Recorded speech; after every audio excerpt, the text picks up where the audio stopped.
আসে একটা বাক্স। ভেতরে খুব অদ্ভুত কিছুর সন্ধান মেলে।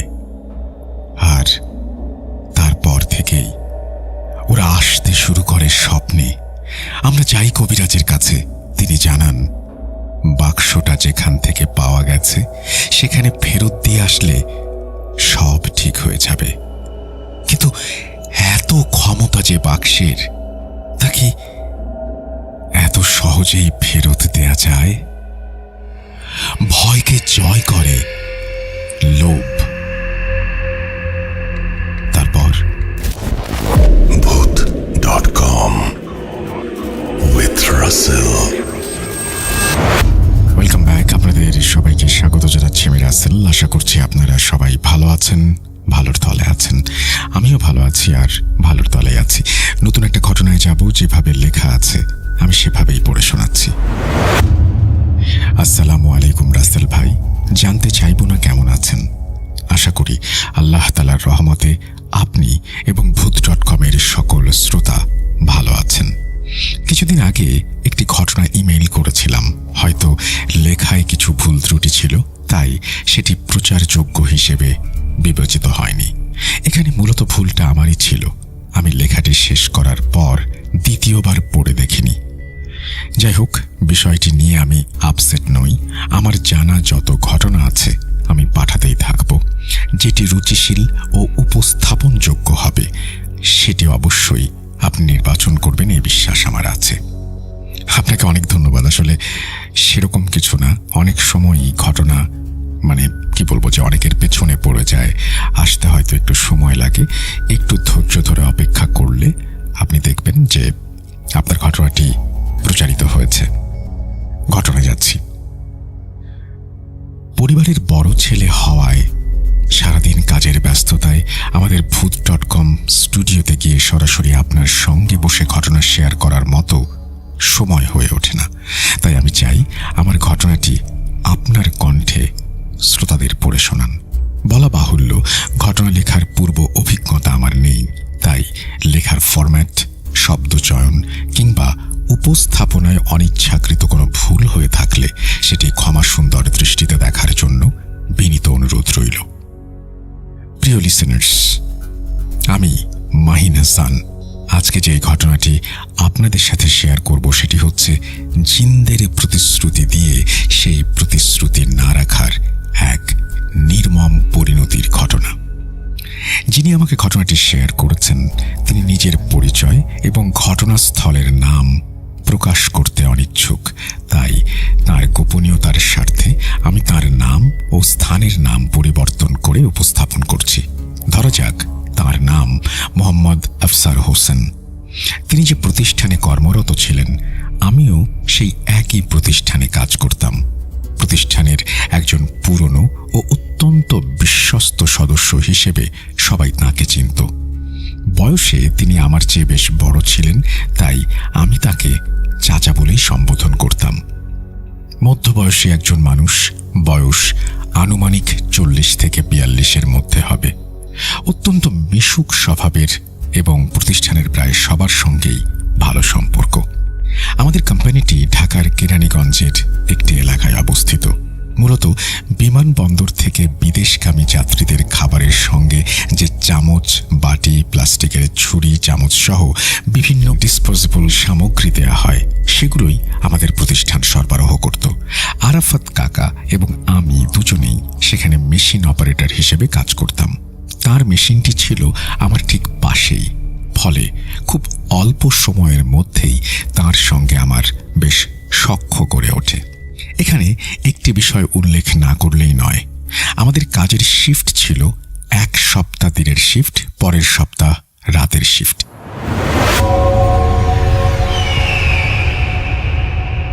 একদিন আমরা নাইট শিফটে ডিউটি করছিলাম।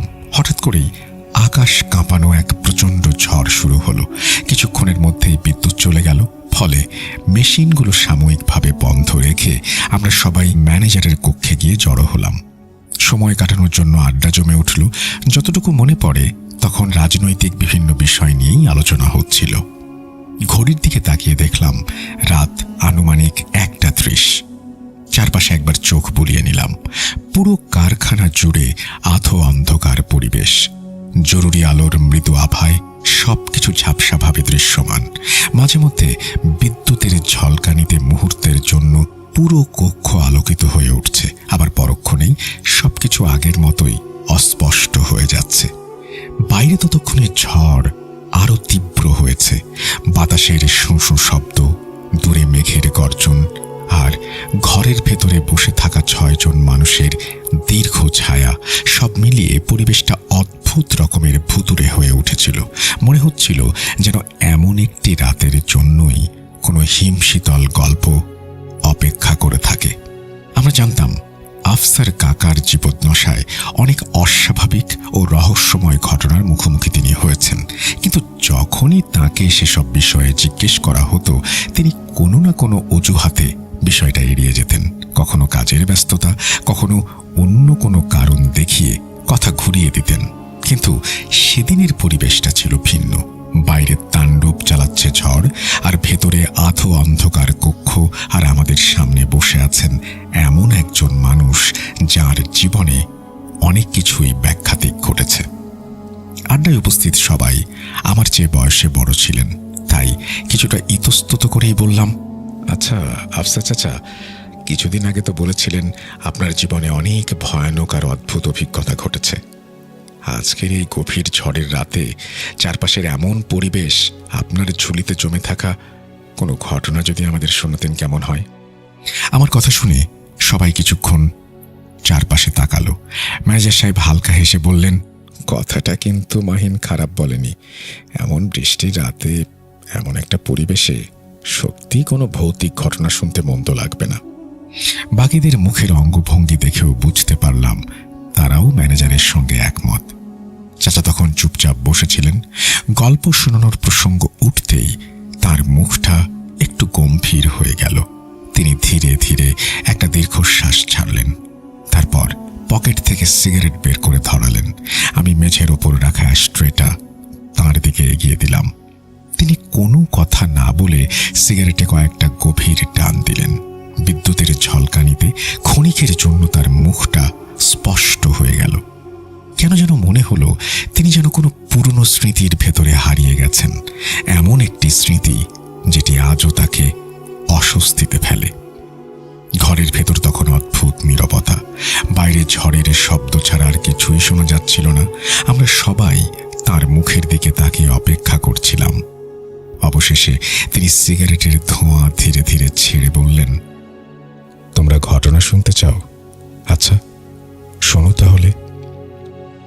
এরপর তিনি যে ঘটনাটি আমাকে বলেছিলেন আমি সেটি যথাসম্ভব তাঁর ভাষ্য মতে তুলে ধরার চেষ্টা করছি। বলতে শুরু করলেন চাচা। ঘটনার সঠিক সময়টা হাজার মনে নেই, তবে এটুকু নিশ্চিতভাবে বলতে পারি তখনকার বাংলাদেশ এখনকার মতো আধুনিকতার ছোঁয়া তেমন পায়নি। কাঁচামাটির রাস্তা, ছন কিংবা পাটখড়ি দিয়ে তৈরি করা ঘর, যাতায়াতের জন্য গরুর গাড়ি, এসব ছিল তখন দৈনন্দিন দৃশ্য। আর রাতের অন্ধকার দূর করার জন্য মানুষের ভরসা ছিল হ্যারিকেন বা কেরোসিনের ল্যাম্প। আমাদের গ্রামটিও ছিল একেবারে অজপাড়াগা। চারিদিকে নদী, বিস্তীর্ণ মাঠ, ঘন গাছপালা আর ছোট বড় ঝোপঝাড়ে ঘেরা। প্রকৃতির অপরূপ সৌন্দর্যের মাঝেই কেটে যাচ্ছিল আমাদের দিনগুলি। কিন্তু তখনও আমরা জানতাম না খুব শিগগিরই এই শান্ত গ্রামটিকে ঘিরে শুরু হতে যাচ্ছে এক অন্ধকার অধ্যায়। আমাদের গ্রামের মাঝামাঝি একটি বিশাল পুরনো বটগাছ ছিল। গাছটির বয়স ঠিক কত তা কেউ বলতে পারত না। তার ছায়াতেই ছিল একটি ছোট্ট চায়ের দোকান। গ্রামের মানুষ সারা দিন মাঠে কাজ করার পর বিকেলের দিকে সেখানে জড়ো হতো। কেউ চা খেত, কেউ বিড়ি টানত, আবার কেউ নানা বিষয় নিয়ে গল্প আড্ডায় মেতে উঠত। আমিও প্রায় সেখানে যেতাম। বয়োজ্যেষ্ঠদের আড্ডায় বসে তাদের গল্প শুনতে আমার খুব ভালো লাগতো। কখনো পুরনো দিনের কথা, কখনো যুদ্ধের স্মৃতি, আবার কখনো গ্রামের নানা ঘটনা। আষাঢ় মাস, মাঠ ঘাট খাল বিল সবই তখন পানিতে পরিপূর্ণ। সেদিন বিকেলে আমি আমার বন্ধু আলী গ্রামের বটতলার চায়ের দোকানে বসে আড্ডা দিচ্ছিলাম। চারপাশে বৃষ্টির পরের সোঁদা গন্ধ, আর দোকান জুড়ে চলছিল গ্রামের মানুষের নানা গল্পগুজব। হঠাৎ আলী আমার দিকে ঝুঁকে এসে বলল, দোস্ত, কাল রাতে তোদের নৌকাটা নিয়ে মাছ ধরতে যাবি? আমি অবাক হয়ে জিজ্ঞেস করলাম, কোথায়? সে মুখটা কানের কাছে নিয়ে এসে ফিসফিস করে বলল, গলাকাটা বিলে। নামটা শুনেই আমার বুকের ভেতরটা কেমন যেন কেঁপে উঠল। আলী আবার বলল, শুনেছি রাতে ওই বিলে নাকি প্রচুর মাছ পাওয়া যায়, কিন্তু জেলেরা খুব একটা যায় না। কাল আমরা দুজনে গিয়ে দেখবো ব্যাপারটা কি। ভাগ্য ভালো থাকলে মাছ নিয়ে ফিরে আসতে পারবো। আমি অস্বস্তি নিয়ে তাকালাম তার দিকে। গলাকাটা বিল? ওই বিলে তো দিনের বেলাতেও অনেকে যেতে চায় না। গ্রামের মানুষ কত কি বলে জায়গাটিকে নিয়ে। শুনেছি ওখানেই নাকি অস্বাভাবিক কিছু অনেকেই দেখেছে। এই কারণেই জেলেরা সন্ধ্যার পর ওই দিকটা এড়িয়ে চলে। আমার কথা শুনে আলী বিরক্তির সুরে হেসে উঠল। কার সাথে থাকি আমি? একটা তাগড়া যুবক হয়ে গ্রামের মানুষের বানানো গল্পে বিশ্বাস করিস? তারপর কাঁধে হাত রেখে বলল, শোন, ভয় বলে কিছু নেই। ভয় হলো মানুষের মনের খেলা। আজ আগুন থাকবে সাথে, ভয় কিসের? কিন্তু কেন জানি না তার এই কথা আর তার পরের হাসিটা আমার বুকের ভেতরের অস্বস্তিটা একটুও কমাতে পারল না। তবু নির্জন রাতে বন্ধুর সঙ্গে বিলে মাছ ধরতে যাওয়ার রোমাঞ্চ আর পরিবারের চোখ এড়িয়ে স্বাধীনভাবে কিছু সময় কাটানোতে রাজি হয়ে গেলাম। আমার সম্মতি শুনে আলী ঠোঁটের কোণে তাচ্ছিল্যের হাসি টেনে বলল, এই তো এখন বললি একটা সাহসী পুরুষের মতো কথা। শোন, রাত 10টার দিকে আমি জাল, পাতিল, বিড়ি আর আগুন সব নিয়ে থাকবো। তুই শুধু নৌকার ব্যবস্থা করে চলে আসবি। আমি মাথা নেড়ে সম্মতি দিলাম। এরপর বন্ধুকে বিদায় জানিয়ে বাড়ির পথে রওনা হলাম। বাসায় ফিরে সবার অগোচরে নৌকার চাবিটা নিয়ে রাখলাম।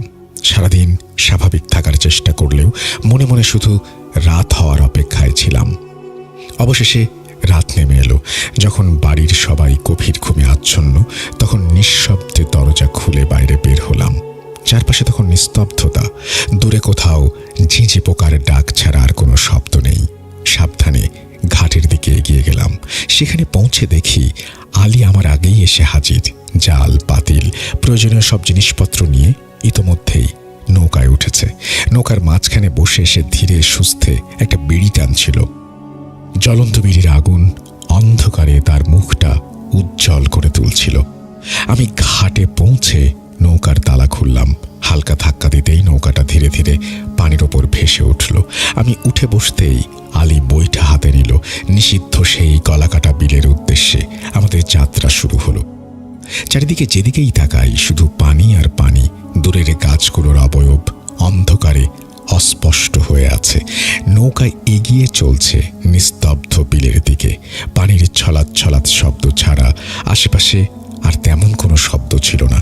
তবে মাঝে মধ্যে দূর থেকে শেয়ালের ডাক ভেসে আসছিল।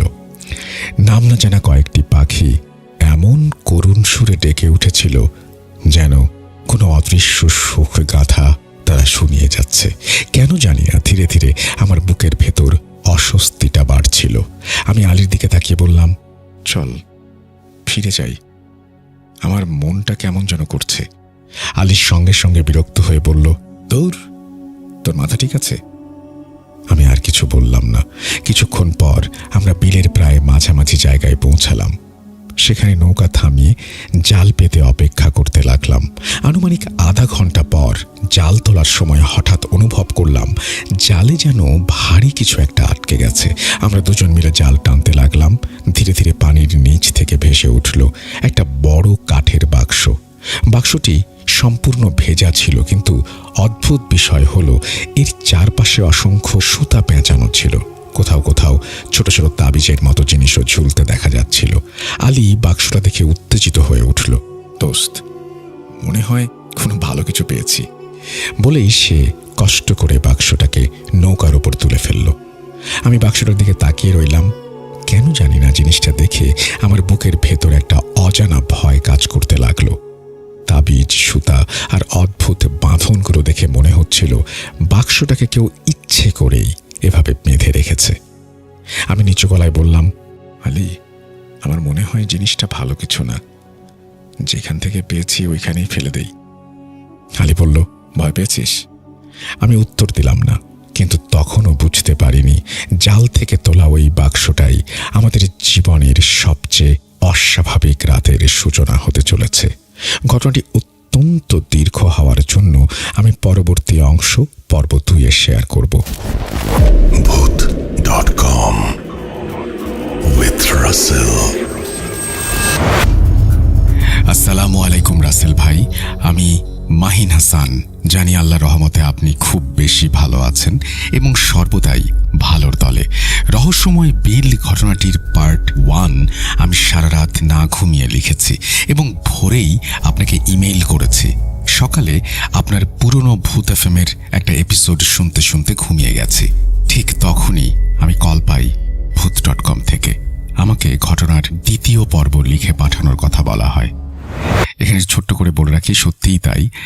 আমরা যখন পর্ব 1 এবং 2 এইভাবে ভাগ করে স্টোরি পাঠাই, তখন অনেকেই সেটা শুনতে অস্বস্তি বোধ করেন, কারণ ঘটনার একটি জায়গায় হঠাৎ থেমে গেলে পরবর্তী এপিসোড বা পরবর্তী পর্বের জন্য ওয়েট করতে হয়। অনেকেই হয়তো সেটা মিসও করে ফেলেন। তখন আমাদের যেটা করতে হয়, একসাথে দুটো পর্বকে আবারও প্রচার করতে হয়। সেক্ষেত্রে অনেকে আবার আমাদের কমপ্লেন করেন, কেন পুরনো এপিসোড আবারও শোনাচ্ছেন। কিন্তু আসলে ওই পর্ব 1 আর পর্ব 2 একসাথে শোনানোর জন্যই সেটা করতে হয়। তো এই সমস্ত ঝামেলা এড়ানোর জন্যই আপনাকে অনুরোধ করেছিলাম আমরা আমাদের পক্ষ থেকে যেন আপনি দ্বিতীয় পর্ব লিখে পাঠান। আপনাকে অসংখ্য ধন্যবাদ খুব দ্রুত রেসপন্স করার জন্য। আমরা চলে যাচ্ছি পর্ব 2-এ। আমি একদিনের সময় নিলেও না ঘুমিয়ে পর্ব 2 লিখে পাঠিয়েছি। এটা আপনার প্রতি ভালোবাসার খাতিরেই করলাম। যাই হোক, বেশি কথা না বলে ঘটনার মূল প্রবাহে যাওয়া যাক। শুনছেন পর্ব 2।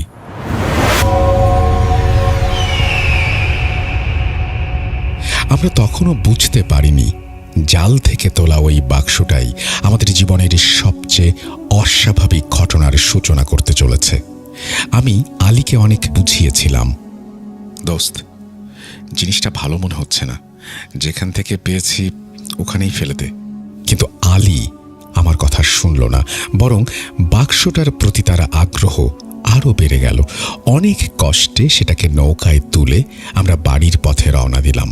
ফেরার পথটাও স্বাভাবিক ছিল না। মাঝপথে কয়েকবার মনে হলো যেন নৌকার পেছনে কেউ পানির ভেতর দিয়ে আমাদের অনুসরণ করছে। কয়েকবার বৈঠা থামিয়ে কান পেতে শুনেছি, কিন্তু কিছুই দেখতে পাইনি। তবে দূর থেকে কোথাও ভেসে আসছিল এক অদ্ভুত শব্দ, ঠিক কান্না না, আবার মানুষের ডাকও না। এমন এক শব্দ যা আজও মনে পড়লে শরীর শিউরে ওঠে। সেই রাতেই আলী বাক্সটা বাড়িতে নিয়ে লুকিয়ে রাখল। পরদিন সকালে ওর বাড়িতে গিয়ে দেখি ছেলেটার চেহারা অস্বাভাবিক ফ্যাকাশে হয়ে গেছে। চোখ দুটো লাল, যেন সারা রাত এক মুহূর্তও ঘুমায়নি। আমি জিজ্ঞাসা করলাম, কি হয়েছে? সে কিছুক্ষণ চুপ থেকে বলল, কাল রাতে একটা স্বপ্ন দেখেছে। তারপর ধীরে ধীরে যা বলল তা শুনে আমার বুকের ভেতরটা কেঁপে উঠল। আলী বলল, স্বপ্নে সে নিজেকে গলাকাটা বিলের মাঝখানে দাঁড়িয়ে থাকতে দেখেছে। চারপাশে শুধু কুয়াশা আর কুয়াশা। হঠাৎ সেই কুয়াশার ভেতর থেকে বেরিয়ে আসে দুটি বিশাল অবয়ব। তারা সাদা আলখেল্লা পরা ছিল, কিন্তু তাদের মুখ স্পষ্ট দেখা যাচ্ছিল না। তারা কিছুক্ষণ আলীর দিকে তাকিয়েছিল, তারপর একসঙ্গে বলেছিল, আমাদের জিনিস তুই নিয়ে আসছিস, কাজটা ভালো করিসনি। আলী বলল, তাদের কণ্ঠস্বর ছিল অদ্ভুত। মনে হচ্ছিল একসঙ্গে অনেকগুলো মানুষ কথা বলছে। মরবি, তোর আপনজনরাও মরবে। ঘুম ভাঙার পরও সে ভয়ে কাঁপছিল। প্রথমে আমরা বিষয়টাকে দুঃস্বপ্ন ভেবেছিলাম, কিন্তু কয়েকদিনের মধ্যেই অদ্ভুত সব ঘটনা ঘটতে শুরু করলো। রাত হলেই আলীর ঘরের চালের ওপর কারো হাঁটার মতো শব্দ হতো। মাঝরাতে দরজায় টোকা পড়ত, উঠোনে ছায়ার মতো কিছু চলাফেরা করত, কিন্তু বাইরে গিয়ে কাউকে পাওয়া যেত না। অবশেষে গ্রামের এক কবিরাজকে ডাকা হলো। সব কথা শুনে তিনি বাক্সটা দেখতে চাইলেন। অনেক কষ্টে তাবিজ, সুতা আর বাঁধনগুলো খুলে বাক্সটি পরীক্ষা করলেন। পরীক্ষা করতে করতে হঠাৎ তার মুখের রং বদলে গেল। ভেতরে ছিল একটি নবজাতক শিশুর কঙ্কাল, অসংখ্য তাবিজ এবং ছাগলের চামড়ার ওপর লেখা কিছু পুরনো লিপি আর একটি বিভৎস পুতুল। অনেকক্ষণ নীরব থাকার পর তিনি বললেন, আমাকে 3 দিন সময় দিতে হবে। আসলে আমি আমার জিন দ্বারা সঠিকভাবে সবকিছু না জেনে কিছু বলতে পারছি না। 3 দিন পর কবিরাজ যা জানালেন সেটা কিছুটা এরকম। বাক্সটিতে মূলত যেই জিনিসগুলো পাওয়া গিয়েছিল সেই বিষয়ে তারা স্পষ্টভাবে কিছু বলেনি, কিন্তু তারা একটা সুযোগ দিয়েছে, যদি এই বাক্সটা যেখান থেকে আনা হয়েছে ওইখানে রেখে আসা হয় তারা কোনো ক্ষতি করবে না। এই জিনিসের সঙ্গে এমন কিছু জড়িত যেটা মানুষের হাতে থাকা উচিত না। যত তাড়াতাড়ি সম্ভব যেখানকার জিনিস সেখানেই রেখে আসতে হবে, এতেই মঙ্গল। এর বেশি কিছু তিনি বলতে রাজি হলেন না, তবে বারবার একটা কথাই বলছিলেন, বাক্সটা ফিরিয়ে দাও, যত দ্রুত সম্ভব ফিরিয়ে দাও। আলী তখনই রাজি হয়ে গেল, কিন্তু সমস্যার শুরু হলো সেখান থেকেই। কবিরাজ চলে যাবার পর আলীর পরিবারের লোকজন তাকে উল্টো বোঝাতে শুরু করলো, বিশেষ করে তার বাবা। তিনি বললেন, যদি এই জিনিসের পেছনে এত শক্তি থাকে তাহলে এত সহজে ফিরিয়ে দেওয়ার কি দরকার। ধীরে ধীরে ভয়কে হারিয়ে দিল লোভ। কেউ বলল, এতে হয়তো ধন সম্পদের রহস্য আছে। কেউ বলল, ভাগ্য বদলে যাওয়ার সুযোগ বারবার আসে না। শেষ পর্যন্ত তারা পাশের গ্রামের এক তান্ত্রিকের কাছে গেল। তান্ত্রিক দীর্ঘ সময় ধরে বাক্সটা পরীক্ষা করলেন। তিনি তাবিজগুলো দেখলেন, পুরনো লেখাগুলো দেখলেন, কঙ্কালটাও গভীরভাবে পর্যবেক্ষণ করলেন। তারপর কিছুক্ষণ চুপ করে বসে রইলেন। শেষ পর্যন্ত তিনি বললেন, বাক্সটা আমার কাছে রেখে যাও। বিনিময়ে তিনি আলীর বাবাকে বেশ কিছু টাকা দিলেন। টাকার পরিমাণটা গ্রামের সাধারণ মানুষের কাছে অনেক ছিল। আলীর পরিবার কোনো দ্বিধা না করেই রাজি হয়ে গেল। সেদিন তারা বাড়ি ফিরেছিল খুব খুশি মনে, কিন্তু সেই আনন্দ বেশি দিন স্থায়ী হয়নি। কয়েক সপ্তাহের মধ্যেই একের পর এক অদ্ভুত বিপদ নেমে আসতে শুরু করলো। সংসারে অশান্তি বাড়তে শুরু করলো। যে টাকার জন্য এত লোভ হয়েছিল সেই টাকা অদ্ভুতভাবে নানা খাতে শেষ হয়ে যেতে লাগলো। আর সবচেয়ে ভয়ঙ্কর ব্যাপার ছিল আলীর স্বপ্নগুলো। প্রায় প্রতি রাতেই সে সেই 2 সাদা পোশাকধারী অবয়বকে দেখতে শুরু করলো। প্রতিবার তারা একই কথা বলতো, প্রতিশ্রুতি ভাঙা হয়েছে, পরিণতি ভালো হবে না। সময় যত গড়াতে লাগলো আলীর শারীরিক ও মানসিক অবস্থা ততই খারাপ হতে শুরু করলো। সে মানুষের সঙ্গে কথা বলা কমিয়ে দিল। ঘন্টার পর ঘন্টা একা বসে থাকতো। মাঝে মধ্যে নিজের মনেই বিড়বিড় করে বলতো, ওরা আসবে, ওরা সবাইকে নিয়ে যাবে। ধীরে ধীরে সে যেন আতঙ্কের ভেতরে বেঁচে থাকা এক জ্যান্ত মানুষে পরিণত হলো। তারপর একদিন হঠাৎ করেই আলী নিখোঁজ হয়ে যায়। পুরো গ্রাম খুঁজেও তার কোনো সন্ধান পাওয়া গেল না। তার ঠিক কয়েকদিন পর গলাকাটা বিলের পানিতে তার মরদেহ পাওয়া যায়। সেই ঘটনার পর আলীর পরিবারও আর স্বাভাবিক থাকতে পারেনি। তার বড় ভাইয়ের মানসিক ভারসাম্য নষ্ট হয়ে যায়। তার বাবাও অস্বাভাবিক আচরণ করতে শুরু করেন। অল্প সময়ের ব্যবধানে তাদের জীবনেও করুণ পরিণতি নেমে আসে। আর আলীর মা স্বামী আর সন্তান হারানোর শোক সহ্য করতে না পেরে তিনি ধীরে ধীরে বাস্তবতা থেকে বিচ্ছিন্ন হয়ে পড়েন। হ্যাঁ, আমি ছিলাম সেই রাতের সাক্ষী। আমি নিজেও আলীর সঙ্গে গলাকাটা বিলে গিয়েছিলাম।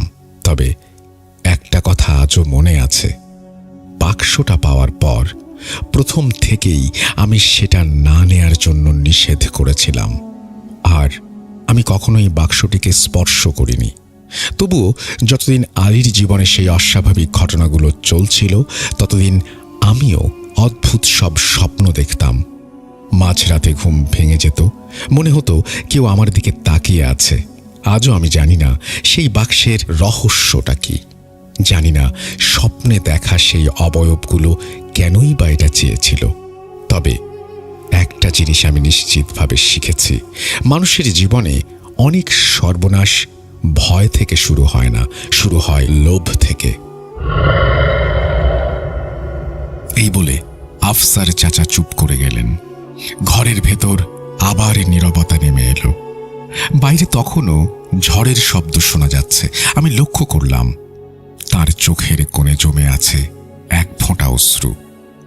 ঘটনাটি সত্যি কিনা তার বিচার করার ক্ষমতা আমাদের ছিল না, কিন্তু এটুকু বুঝতে পেরেছিলাম ঘটনাটি বলতে বলতে তিনি যেন আবার ফিরে গিয়েছিলেন সেই বহু বছর আগের রাতটিতে। প্রিয় লিসেনার্স, এই ছিল আজকের ঘটনা। ঘটনাটি বিশ্বাস করবেন কি করবেন না সেই সিদ্ধান্ত সম্পূর্ণ আপনাদের, কারণ আমরা কেউই সেই ঘটনার প্রত্যক্ষ সাক্ষী নই। তবে যেভাবে ঘটনাটি আমার কাছে বর্ণনা করা হয়েছিল আমি ঠিক সেভাবেই আপনাদের সামনে তুলে ধরার চেষ্টা করেছি। সবাই ভালো থাকবেন। আল্লাহ হাফেজ। এই বলেই তিনি তার ঘটনা শেষ করেছেন। আশা করছি এই ঘটনাটি আপনাদের ভালো লেগেছে। যদি ভালো লাগে অবশ্যই আমাদের জানাবেন, কমেন্ট সেকশনে লিখবেন। আর আপনারা নিশ্চয়ই জানেন যে আমাদের একটা ওয়েবসাইট রয়েছে www.bhoot.com.bd। সেখানে গিয়ে আপনারা পেয়ে যাবেন অন্য ভুবন, যেটা আসলেই অন্য ভুবন। সেই ভুবনে একবারে ঢুকে পড়লে ফিরে আসা সত্যিই মুশকিল। গিয়ে দেখতে পারেন, কেমন লাগলো বোঝার চেষ্টা করতে পারেন। আমি আবারও ধন্যবাদ জানাই আপনাকে ঘটনাটি কষ্ট করে লিখে পাঠানোর জন্য। একে তো আপনি রাত জেগে ঘটনাটি লিখেছিলেন, তারপরে আমরা যখন রিকোয়েস্ট করেছি তখন আপনি সঙ্গে সঙ্গে ঘটনার দ্বিতীয় পর্বও পাঠিয়ে দিয়েছেন। আমরা আমাদের কৃতজ্ঞতা জানাই, ভালোবাসা জানাই এবং আপনাকে অসংখ্য ধন্যবাদ জানাই। আপনি চমৎকারভাবে ঘটনাটি উপস্থাপন করেছেন। ভবিষ্যতেও আশা করছি আপনার কাছ থেকে ঘটনা পাবো। আমরা চলে যাব আমাদের পরবর্তী ঘটনায়।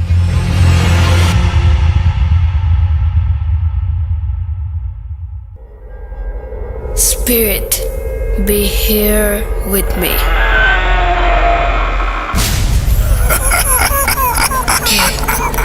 কে তুমি? Bhoot.com. The fear returns with Russell.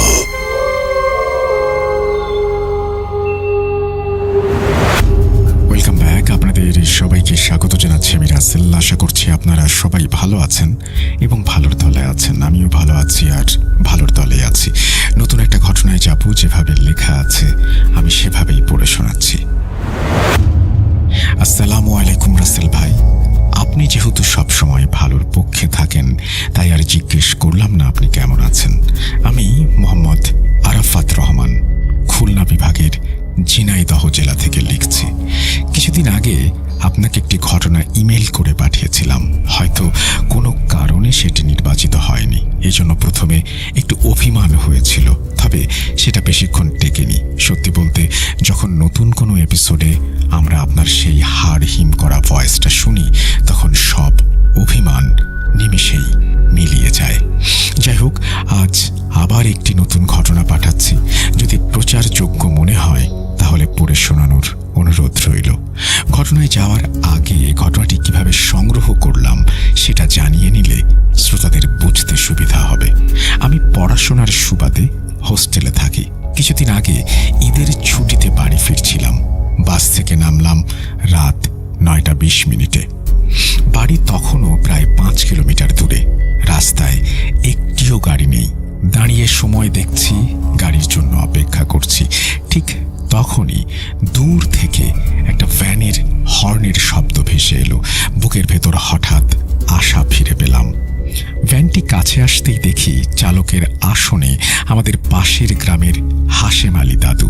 আমাকে দেখে তিনিও চিনতে পারলেন এবং দ্রুত ভ্যানে উঠতে বললেন। আমিও উঠে পড়লাম। মনে হলো বড় এক বিপদের হাত থেকে রক্ষা পেলাম। ভ্যান চলতে চলতে দাদু আর পাশে বসা অন্য একজন বৃদ্ধ লোক নিজেদের পুরনো দিনের স্মৃতি নিয়ে আলাপ শুরু করলেন। শুনতে শুনতে আমার মনে হলো একবার জিজ্ঞেস করেই দেখি কোনো ভৌতিক অভিজ্ঞতা আছে কিনা। তাই সরাসরি জিজ্ঞেস করলাম, দাদু, এই দীর্ঘ জীবনে নিশ্চয়ই কোনো ভৌতিক অদ্ভুত ঘটনার সম্মুখীন হয়েছেন? প্রশ্ন শুনেই হাশেম আলী দাদুর মুখের রং বদলে গেল। কিছুক্ষণ নীরব থেকে বললেন, দাদু ভাই, তোমরা আধুনিক যুগের ছেলেমেয়েরা এগুলো নিয়ে শুধু মজাই করো, কিন্তু যে একবার এদের পাল্লায় পড়ে সেই বোঝে এর ভয় কতটা। আমার বয়স প্রায় ৮০-র কাছাকাছি, কিন্তু যে ঘটনার সম্মুখীন আমি হয়েছি তা আজও ভুলতে পারিনি। সেই স্মৃতি আমার জীবনটাকে দুর্বিষহ করে দিয়েছে।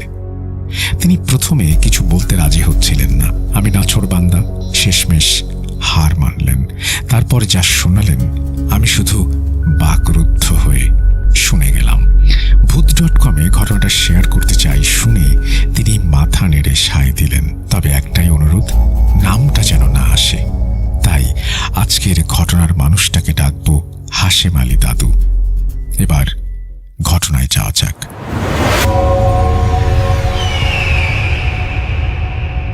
সাল ১৯৭৮। বাংলাদেশের এক প্রত্যন্ত গ্রাম, চারিদিকে ধান ক্ষেত, মাটির রাস্তা, আর রাত নামলেই গিলে ফেলা নিঃশব্দ অন্ধকার। সেই গ্রামেরই বাসিন্দা হাশেম আলী। পেশায় একজন কৃষক। সকাল থেকে সন্ধ্যা পর্যন্ত নিজের জমিতে ঘাম ঝরান। কিন্তু হাশেম আলীর হাতে শুধু কোদালি নেই, আছে একটা ভ্যান গাড়িও। কৃষি আর সংসারের কাজ সেরে বাকি সময়টা তিনি ভ্যান চালিয়ে যাত্রী আর মালপত্র পরিবহন করেন। সেদিন রাত ১০টা পাশের বাড়ির এক প্রতিবেশী মারা গেল। ঠিক হলো লাশটাকে তার বাপের বাড়ি নিয়ে যাওয়া হবে এই রাতের মধ্যেই। ডাক পড়ল হাশেম আলীর। হাশেম আলী সহ আরো ৩ জন মিলে লাশটা ভ্যানে তুলে রওনা দিলেন। যাওয়ার পথেই শুরু হলো অদ্ভুত ঘটনা। ফাঁকা রাস্তা, চারিদিকে শুধু ঝিঁঝির ডাক। হঠাৎ ভ্যানটা নিজে নিজেই তুলে উঠল, যেন অদৃশ্য কেউ পেছন থেকে ধাক্কা মারছে। কানের কাছে ফিস ফিস করে একটা শব্দ, হাশেম, হাশেম। কেউ পেছন ফিরল না, শুধু মনে মনে কালেমা পড়তে লাগলো, যেন কোনো ঠান্ডা হাত তাদের গলা চেপে ধরেছে। লাশটা তার বাপের বাড়ি নিয়ে পৌঁছাতে পৌঁছাতে রাত ১২টা বেজে গেল প্রায়। বাকি ৩ জন বলল, হাশেম, তুই একা ফিরিস না, রাতটা এখানে থেকে যা। হাশেম হেসে বলল, আরে না, আমি একটু সাহসী মানুষ, ছোটবেলা থেকেই ভয় কম। একাই ভ্যান নিয়ে রওনা দিলেন তিনি। রাস্তা সম্পূর্ণ ফাঁকা, একটা কুকুরের ডাক নেই, একটা পাতাও নড়ছে না, যেন প্রকৃতি নিজেই শ্বাস বন্ধ করে দাঁড়িয়ে আছে মৃত্যুর অপেক্ষায়। চাঁদের আলো নেই, আকাশে শুধু ঘন কালো মেঘ, যেন কালো চাদর দিয়ে পৃথিবী ঢেকে দিয়েছে। শুধু ভ্যানের চাকার ক্যাঁচ ক্যাঁচ শব্দ আর হাশেম আলীর ভারী নিঃশ্বাস। মনে হচ্ছে পেছন থেকে গুনে গুনে শ্বাস নিচ্ছে। হঠাৎ সামনে সেই পুরনো বট গাছটা, একটা পাতাও নড়ছে না, অথচ সব পাতায় লালচে আগুন জ্বলছে। আগুন নেই, ধোঁয়া নেই, মনে হচ্ছে গোটা গাছটা যেন জাহান্নামের চুলায় পুড়ছে।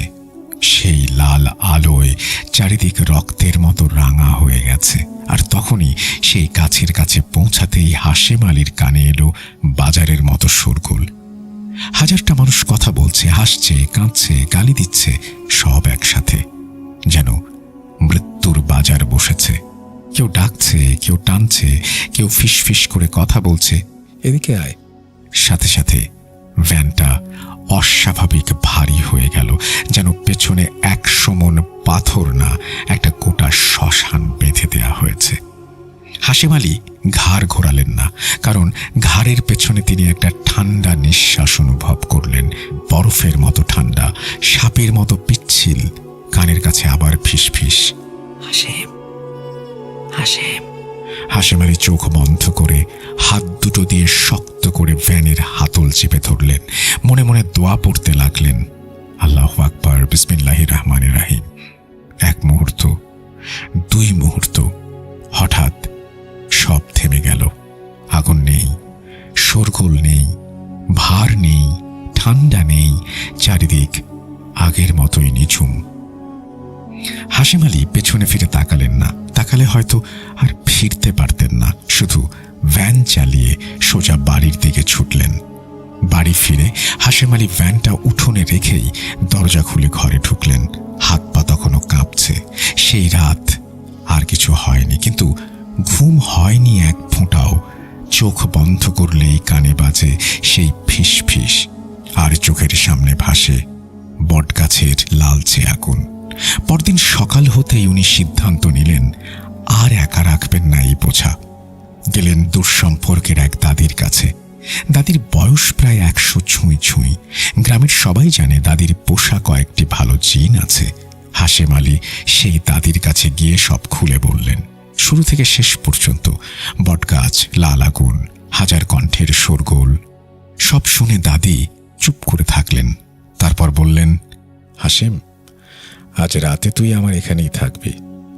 রাত গভীর হলে আমি আমার পোষা জিনদের হাজির করব। কোনোভাবে সেই দিনটা কেটে গেল, কিন্তু রাত নামতেই বাড়ির বাতাসটা ভারী হয়ে উঠল। বাড়ির চারিদিক নিস্তব্ধ। দাদি মাটিতে একটা গোল দাগ কাটলেন, ধূপ জ্বালালেন এবং বিড়বিড় করে কি যেন পড়তে লাগলেন। হঠাৎ দাদির শরীরটা ঝাঁকি দিয়ে উঠল, চোখ উল্টে গেল, গলার স্বর বদলে গেল। সেই কণ্ঠ জিজ্ঞেস করল, কি রে হাশেম, কাল রাতে ভয় পেয়েছিলি নাকি? হ্যাঁ। সেই রাতের কথা কি ভুলে গেলি? ওই যে শোল মাছটার কথা। এই একটা কথা শুনেই হাশেম আলীর বুকটা ধক করে উঠল। মুখ দিয়ে কোনো কথা বেরোল না। প্রিয় লিসেনার্স, এখন নিশ্চয়ই ভাবছেন কেন হাশেম আলী শোল মাছের কথা শুনে স্তব্ধ হয়ে গেলেন। এর উত্তর পেতে হলে আমাদের ফিরে যেতে হবে অতীতের স্মৃতির পাতায়, সেই ভয়াল রাতে। সেটা ছিল এক বর্ষাকাল, আর 5টা সাধারণ দিনের মতোই। তখন কিছু দূরে এক গ্রামে যাত্রাপালার আয়োজন করা হয়েছিল। কিন্তু সেদিন সকাল থেকেই আকাশ মুখ ভার করেছিল। সারাদিন ঝুম বৃষ্টি, টিনের চালে থপথপ, মাটির উঠোনে ছপছপ। কপোতাক্ষের পানি ফুলে ফেঁপে 2 কুল ঝাঁপিয়ে যাচ্ছিল।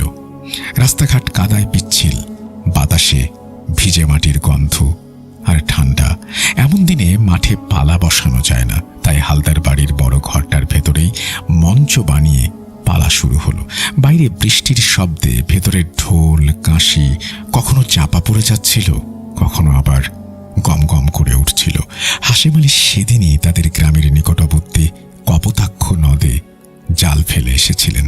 ভাবলেন বিকেলের দিকে গিয়ে তুলে নেবেন, কিন্তু বৃষ্টি থামার কোনো নাম নেই। সন্ধ্যার দিকে বৃষ্টি একটু ধরতেই বন্ধুরা বলল, চল পালা দেখে আসি, ঘরের ভেতরে হচ্ছে, ভিজবি না। হাশেম আলীও রাজি হলেন, কিন্তু রাত বাড়তেই তার মনে পড়ে গেল মায়ের কাছে কথা দিয়ে এসেছেন তাড়াতাড়ি বাড়ি ফিরবেন। বন্ধুরা বলল, তুই যা, আমরা পালা শেষে যাব। হাশেম আলী হ্যারিকেন হাতে বেরিয়ে পড়লেন। বাইরে বেরোতেই বুঝলেন বৃষ্টি থামেনি, বরং রাগ বেড়েছে। আকাশ ফেটে পড়ছে, বাতাসে টিনের চাল উড়ে যাওয়ার মতো গোঙানি। নদীর পাড়ের আলপথ কাদায় পিচ্ছিল, পা ফেললেই দেবে যাবে। হ্যারিকেনের আলোটা দমকা হাওয়ায় দপদপ করে কাঁপছে। নিভে যায় অবস্থা। নদীর কাছে আসতেই তার সেই মাছ ধরার জালটার কথা খেয়াল হলো। পানি ফুলে উঠেছে, স্রোত বেড়েছে। কি ভেবে যেন তিনি নদীতে নেমে গেলেন। জালের কাছে গিয়ে দেখলেন পানির নিচ থেকে থপথপ করে বুদবুদ উঠছে, যেন নিচে কিছু একটা ছটফট করছে। নামার পর জালটা টানতেই হাত ঠান্ডা হয়ে গেল। প্রায় 1/2 মণ ওজনের একটা শোল মাছ। এত বড় শোল জীবনে দেখেননি তিনি। মাছটাকে ধরতে গেলেন, কিন্তু মাছটার মোচড়ে তিনি বারবার ব্যর্থ হচ্ছিলেন। পা পিছলে পড়ে যাচ্ছেন। বৃষ্টির পানিতে চোখ ঝাপসা হয়ে আসছে, তবুও হার মানলেন না। মাছ সহ জালটাকেই ধরে পানির ওপরে তুলে আনলেন। পাশ থেকে একটা গাছের ডাল ভেঙে মাছটাকে এলো পাথারি আঘাত করতে লাগলেন।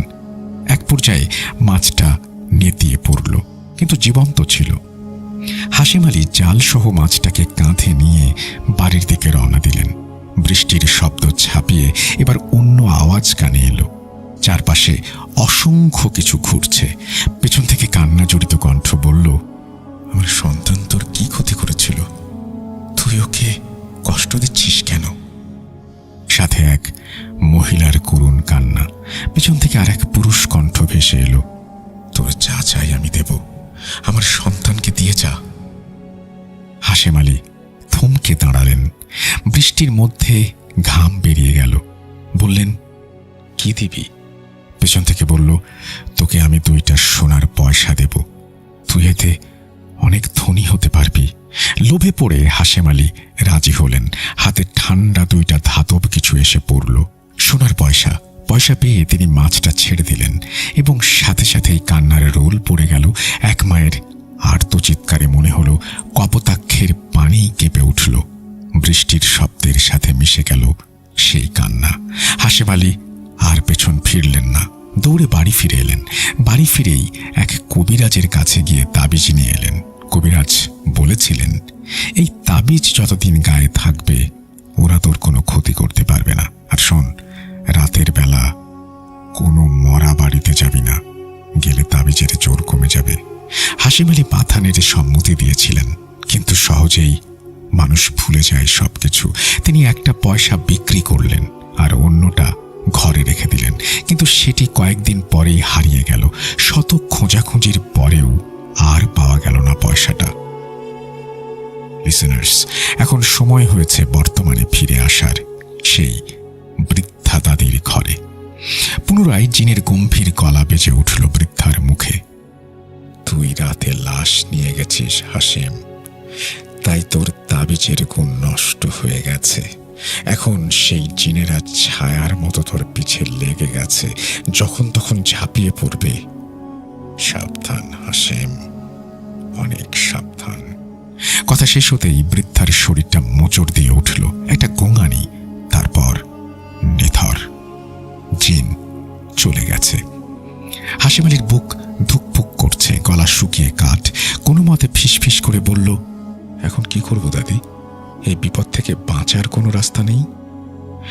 বৃদ্ধা ধীরে ধীরে চোখ মেললেন। জিনের ভারী গলা সরে গিয়ে ফিরে এলো তার চেনা ফাটা গলা আর গ্রামের টান।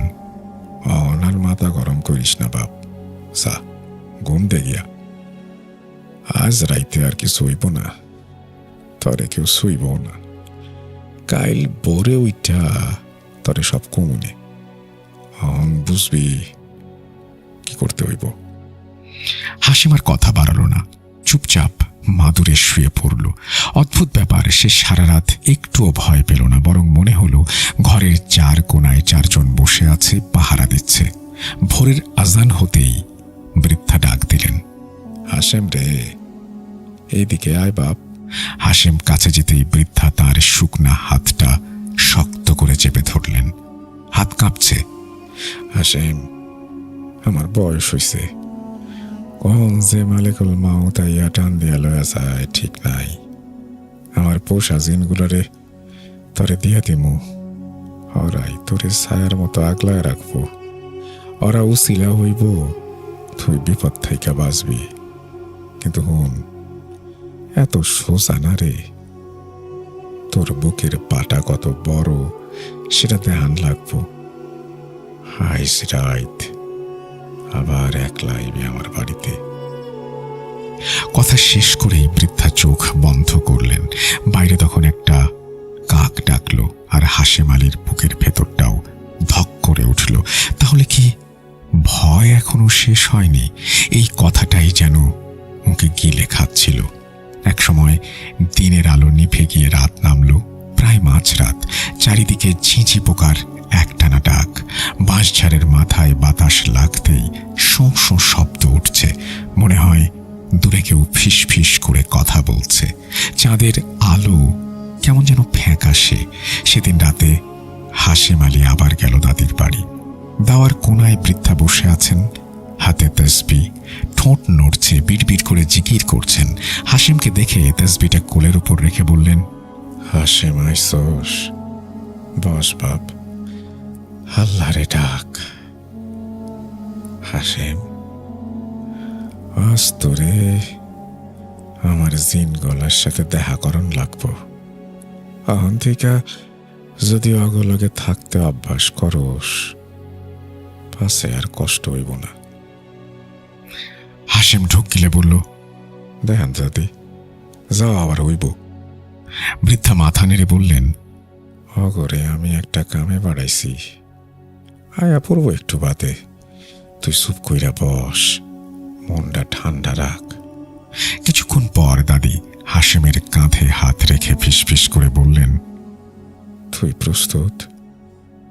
হাশেম আলী মাথা নাড়ল।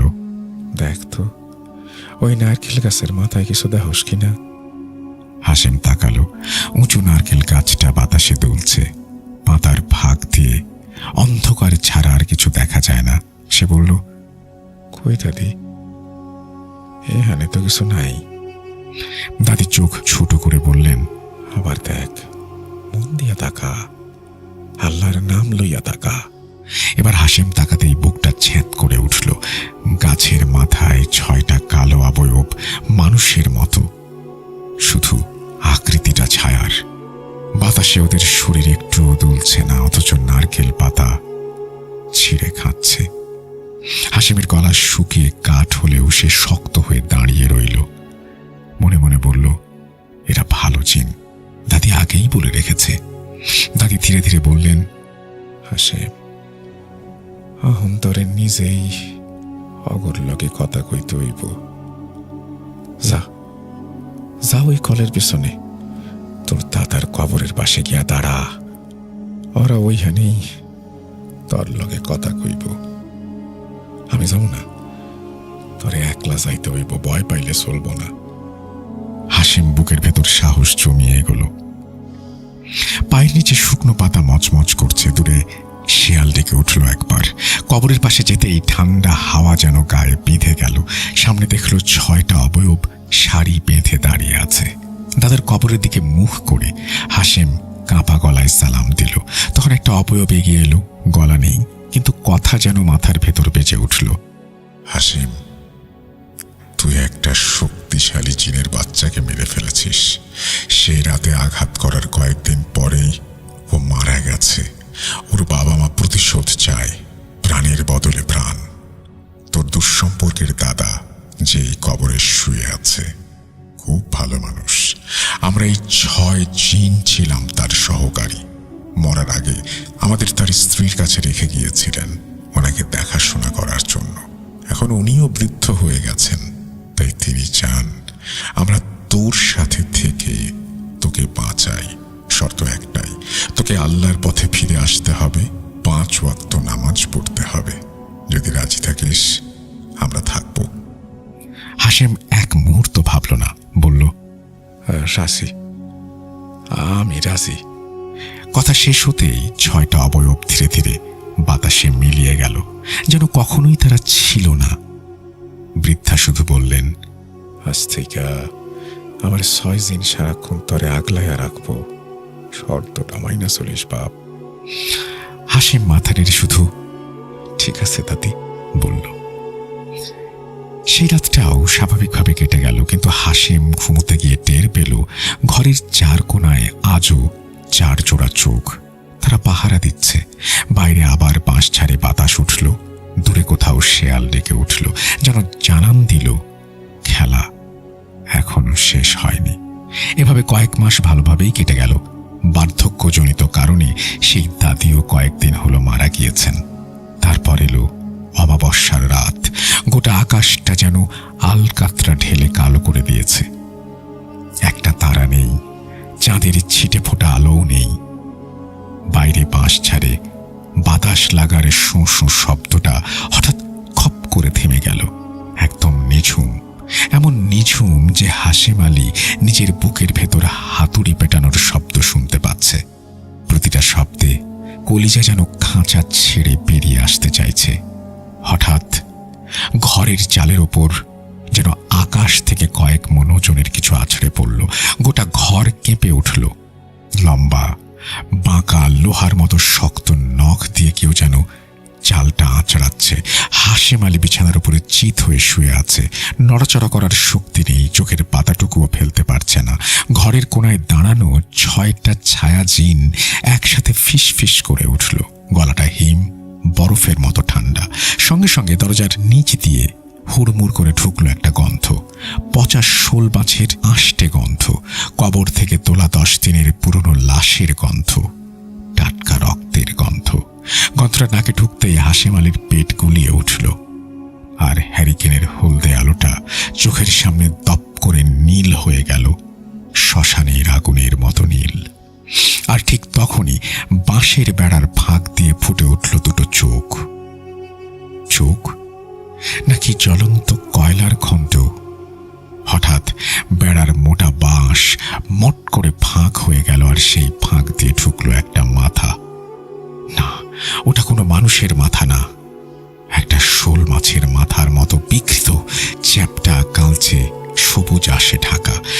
জিনিসটা পুরোপুরি ঘরে ঢুকলো, শরীরটা নেই, শুধু মাথা। ওটা হাসেমের চাটাইয়ের দিকে এগিয়ে এলো।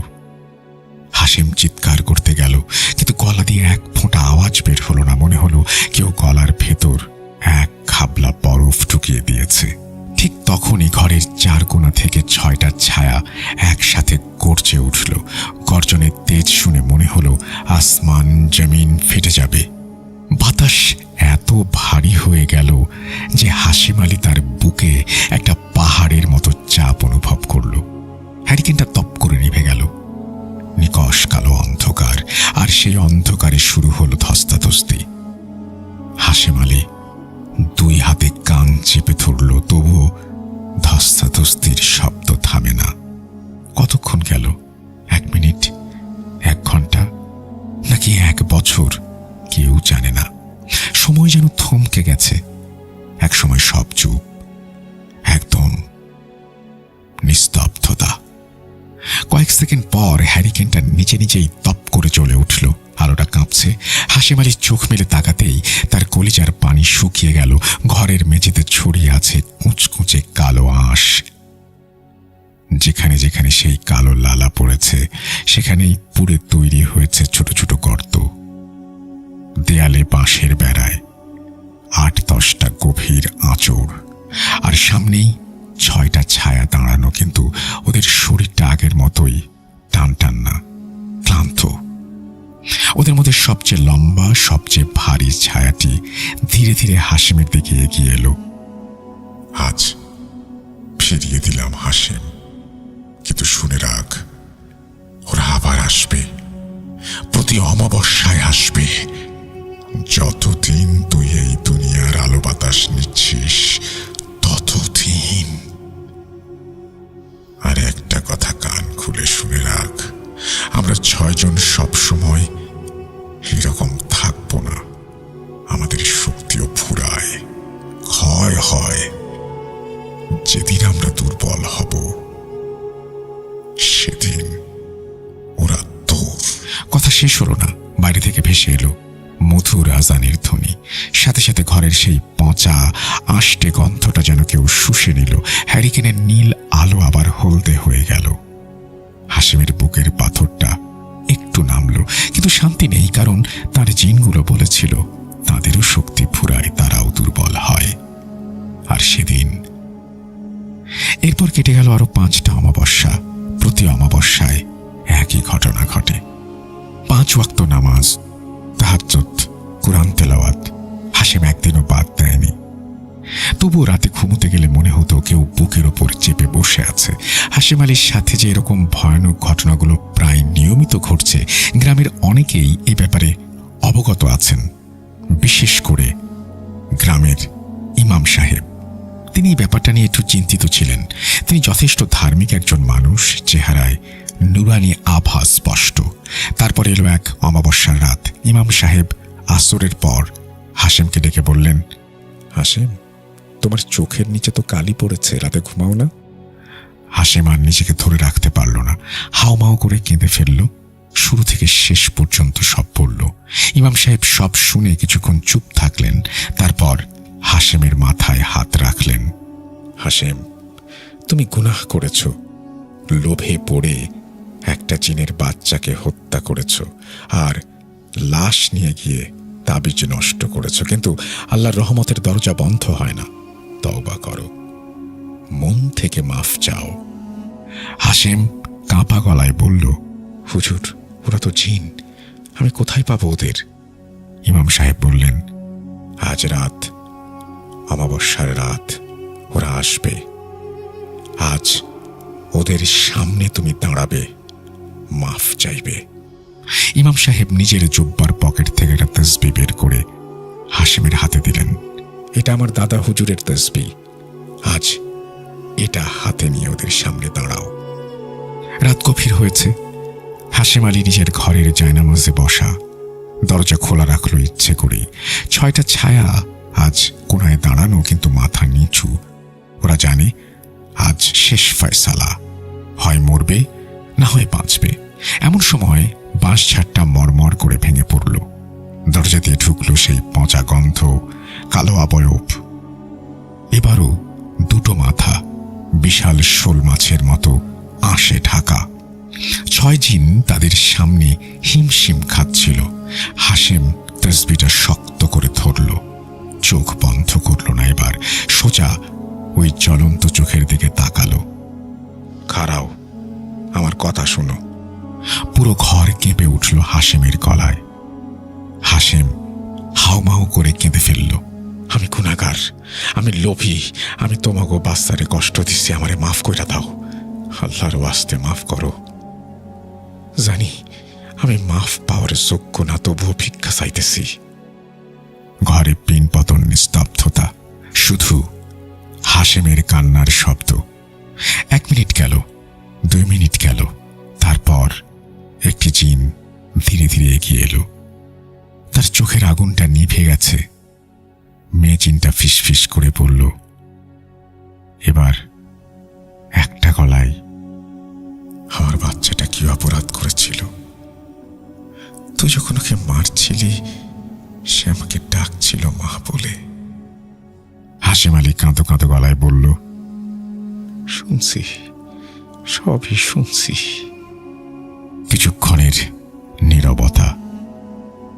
তারপর আরেকটি জিন এগিয়ে এসে বলল, তুই সোনার পয়সা এনেছিলি, কই সেই পয়সা? হাসিম মাথা তুলে বলল, একটা পয়সা দিছি, তবে সেই পরিমাণ টাকা পরে মিসকিনদের মাঝে দান করছি। আর একটা হারাই গেছিল। আমি মিথ্যা কথা কই না। ইমাম সাহেব আসরের পর যা বলেছিলেন তাই হলো। হাসিম আলীর চোখের পানি আর তওবার কারণে জিন দুটো শান্ত হয়ে এলো। শেষে একটি জিন বলল, আল্লাহর এক বান্দা যখন মাফ চায় আর এক বান্দা যদি মাফ না করে, তবে সেটা জুলুম। আমরা তোকে মাফ করলাম হাসেম, তুই আর কোনোদিন মাছ আর গোশতের লোভে জীবকে কষ্ট দিবি না। কথা শেষ হতেই তারা মিলিয়ে গেল। হাসিম আলী সহ 6টা ছায়া একসাথে সিজদায় লুটিয়ে পড়ে আল্লাহর কাছে শুকরিয়া আদায় করল। প্রিয় লিসেনার্স, এটাই ছিল হাসিম আলী দাদুর সাথে ঘটে যাওয়া সেই লোমহর্ষক ঘটনা। অনেকের মনেই প্রশ্ন আসতে পারে, এত ঘটনা আমি এত কম সময়ে কিভাবে জানলাম? আসলে সেদিন দাদু আমাকে ঘটনার অর্ধেকটা বলতে পেরেছিলেন। পরে আমি আবার তার কাছে গিয়ে বাকিটা শুনে নেই। আমি চাইনি আপনাদের অর্ধেক ঘটনা শুনিয়ে অপেক্ষায় রাখতে, তাই পুরো ঘটনাই একেবারে আপনাদের সামনে তুলে ধরলাম। একটু বড় হয়ে গেল, সেজন্য দুঃখিত। হাসিম আলী দাদু আমাকে আরও কিছু ভয়ঙ্কর অভিজ্ঞতার কথা বলেছেন। আজকের ঘটনাটা আপনাদের ভালো লাগলে কমেন্টে জানাবেন। তাহলে বাকিগুলো লিখে পাঠাবো। ঘটনাটি লেখার ক্ষেত্রে আমার ছোট ভাই মোহাম্মদ সিফাত রহমান উৎসাহ ও অনুপ্রেরণা জুগিয়েছেন, আমি কৃতজ্ঞ। লেখার মাঝে অনিচ্ছাকৃত কোনো ভুল ত্রুটি হয়ে থাকলে ক্ষমা সুন্দর দৃষ্টিতে দেখবেন। আজকের মতো আমি মোহাম্মদ আরাফাত বিদায় নিচ্ছি। ইনশাল্লাহ আবারও ফিরে আসবো নতুন ঘটনা নিয়ে। এই বলেই তিনি তার ঘটনা শেষ করেছেন। আশা করছি এই ঘটনাটি আপনাদের ভালো লেগেছে। যদি ভালো লাগে অবশ্যই আমাদের জানাবেন। আমরা চলে যাব আমাদের পরবর্তী ঘটনায়। তবে তার আগে যদি ঘটনা ভালো লাগে কমেন্ট সেকশনে কমেন্ট করতে ভুলবেন না।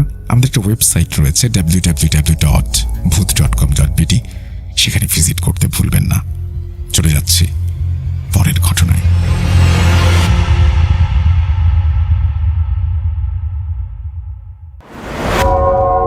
আবারও রাতের আঁধারে ভয়ের রাজ্য ফুঁড়ে ফিরেছি সেই পুরনো সুরে।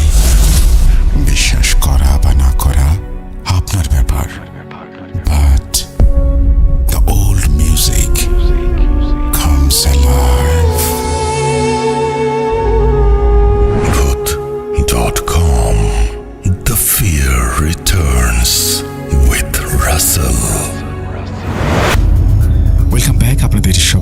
স্বাগত জানাচ্ছি আমি রাসেল। আশা করছি আপনারা সবাই ভালো আছেন এবং ভালোর দলে আছেন।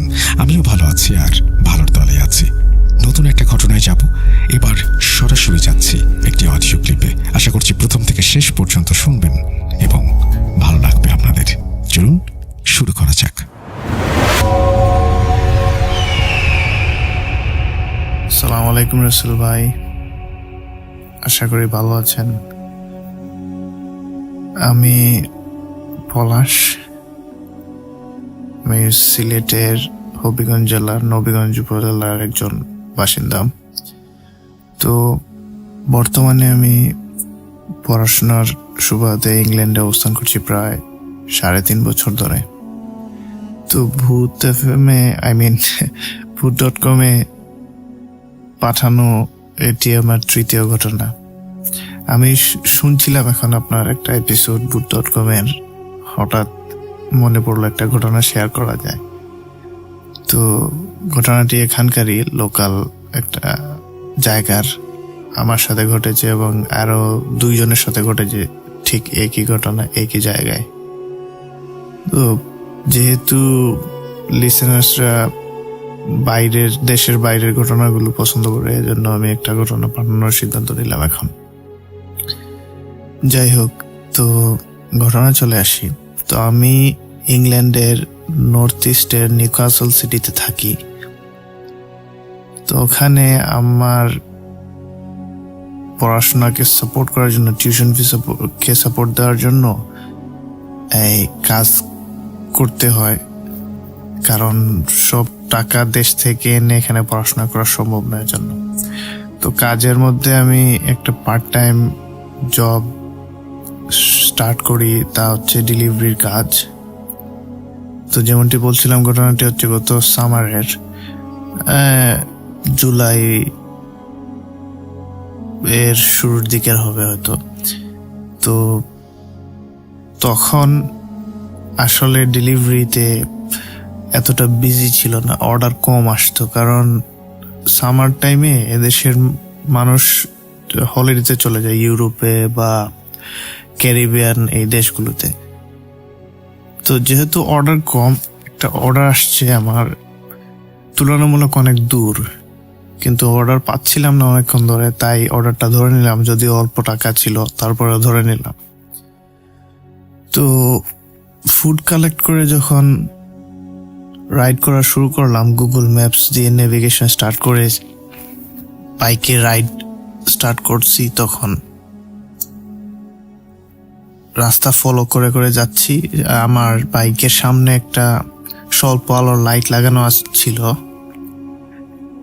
যার কারণ হচ্ছে যে এই দেশে আসলে লাইট এতটা প্রয়োজন পড়ে না, কারণ স্ট্রিট লাইট এগুলা প্রায় সব জায়গায় থাকে, এজন্য আসলে লাইটটার অতটা প্রয়োজন পড়ে না। শুধুমাত্র এই ট্রাফিক রুলসের জন্য লাইট লাগানো থাকা প্রয়োজন, যাতে অন্য গাড়ি বা কারগুলা আপনাকে দেখতে পায় যখন আপনি রাইড করেন। তো যখন রাইডটা শুরু করলাম, প্রায় 5-7 মিনিট যাওয়ার পরে লক্ষ্য করলাম যে গুগল ম্যাপ একটু পর পরে শুধু রাউট বদলে ফেলছে। তো রাউট বদলে ফেলার কারণটা আসলে আমি বুঝতে পারিনি তখন আসলে কি হচ্ছে। আমি ভাবছি যে কোনো গ্লিচ বা এরকম কিছু হবে, তো তারপরেও ফলো করে যাওয়া শুরু করছি আর কি। তখন আমাদের এখানে একটা পার্ক আছে, তো পার্কটার নাম হচ্ছে হিটন পার্ক। তো বলে রাখা ভালো, তখন বাজে প্রায় রাত 2:30টার দিকে। তো হিটন পার্কের পাশ দিয়ে যখন যাচ্ছি, তখন আমি আসলে কখনো ভাবিনি যে আমি এরকম একটা সিচুয়েশনে পড়বো। আসলে আমি যখন পার্কের একটু আগে চলে আসছি, তখন দেখি যে একটা ব্রিজটা পার হতে হবে আমার। তো ব্রিজে স্ট্রিট লাইট আছে, রাস্তা খালি, কারণ রাতের বেলা তো এই জন্য। তো আমি জোরে বাইক টান দিয়েছি, তখন দেখি একটা লোক আস্তে আস্তে আস্তে আস্তে আপনার এই ব্রিজটা পার হচ্ছে। তো আমি ভাবলাম পার হতেই পারে, এদেশে রাত বিরেতে দু একজন লোক মানে এভাবে দেখা যায় ওরা ক্লাব টাব বা বার এগুলা থেকে আসে, বাসার দিকে যায় বা হতে পারে কোথাও যায় যার যার প্রয়োজনে আর কি। তো আমি আসলে লোকটাকে ইগনোর করে পাশ কাটিয়ে চলে গেলাম। তো যাওয়ার পরে দেখছি যে গুগল ম্যাপ আমাকে দেখাচ্ছে এই পার্কের ভিতর দিয়ে যেতে হবে। তো আমি ভাবলাম যাই হোক, পার্কের ভিতরের রাস্তাগুলো অনেক ভালো হয় এবং নীরব হয়, মানে জনশূন্য থাকে, এজন্য বাইক টানতে মানে খুব সুবিধা হয় আর কি, স্পিডে টানা যায়। তো যথারীতি আমি রাইট টার্ন করে পার্কের ভিতরে ঢুকে গেলাম। ঢোকার পরে বুঝলাম যে না, আমি তো একটা ভুল করে ফেলেছি। গুগল ম্যাপ দেখাচ্ছে ঠিকই এইদিকে যেতে হবে আমার লোকেশনে যাওয়ার জন্য, কিন্তু পার্কের ভিতরে ঢুকে দেখি এই পার্কের মধ্যে কোনো স্ট্রিট লাইট নাই, আর পুরা পার্কটাই ঘুটঘুটে অন্ধকার আর কি। গাছপালা, প্রচুর গাছপালা, এদেশের পার্কগুলোতে গাছপালা কিন্তু মানে মানে এগুলা ঘন বন জঙ্গলের মতো। মাঝখান দিয়ে রাস্তা থাকে আর বেঞ্চ থাকে মানুষ লোকজন বসার জন্য। তো আমি ভাবলাম যাই হোক, 0.6 মাইল যখন দেখাচ্ছে তখন আই ক্যান গো আহেড। তো লাইট, মিটমিটে আলোর একটা লাইট ছিল, দেখতে দেখতে যাচ্ছি। তো যাওয়ার পরে যতই ভেতরে ঢুকছি ততই যেন গাটা শিউরে উঠতে লাগলো, আর চারদিকে বাইকের আওয়াজে পাখি উড়াউড়ি শুরু করছে। মাথার উপর দিয়ে কয়েকবার পাখি কয়েকটা গেছে, কি পাখি এটা আসলে বলতে পারবো না কারণ অন্ধকারের মধ্যে তো। আর একটা বিষয় হচ্ছে, যতই ভেতরের দিকে যাচ্ছি অন্ধকারটা ততই গাঢ় হচ্ছে, আর আমার লাইটের আলোটা মনে হচ্ছে ততই মানে ক্ষীণ হয়ে আসছিল। আমার কাছে তখন আর কোনো ব্যাকআপ লাইটও নেই বা কিছুই নাই যে আমি মানে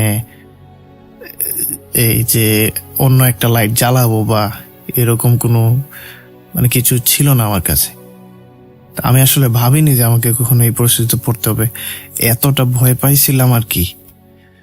তো যাওয়ার পরে একটা প্রায় 1-1.5 মিনিট রাইড করার পরে দেখি যে ম্যাপ আমাকে দেখাচ্ছে যে লেফট টার্ন করার জন্য একটা জায়গায় গিয়ে লেফট টার্ন করার জন্য।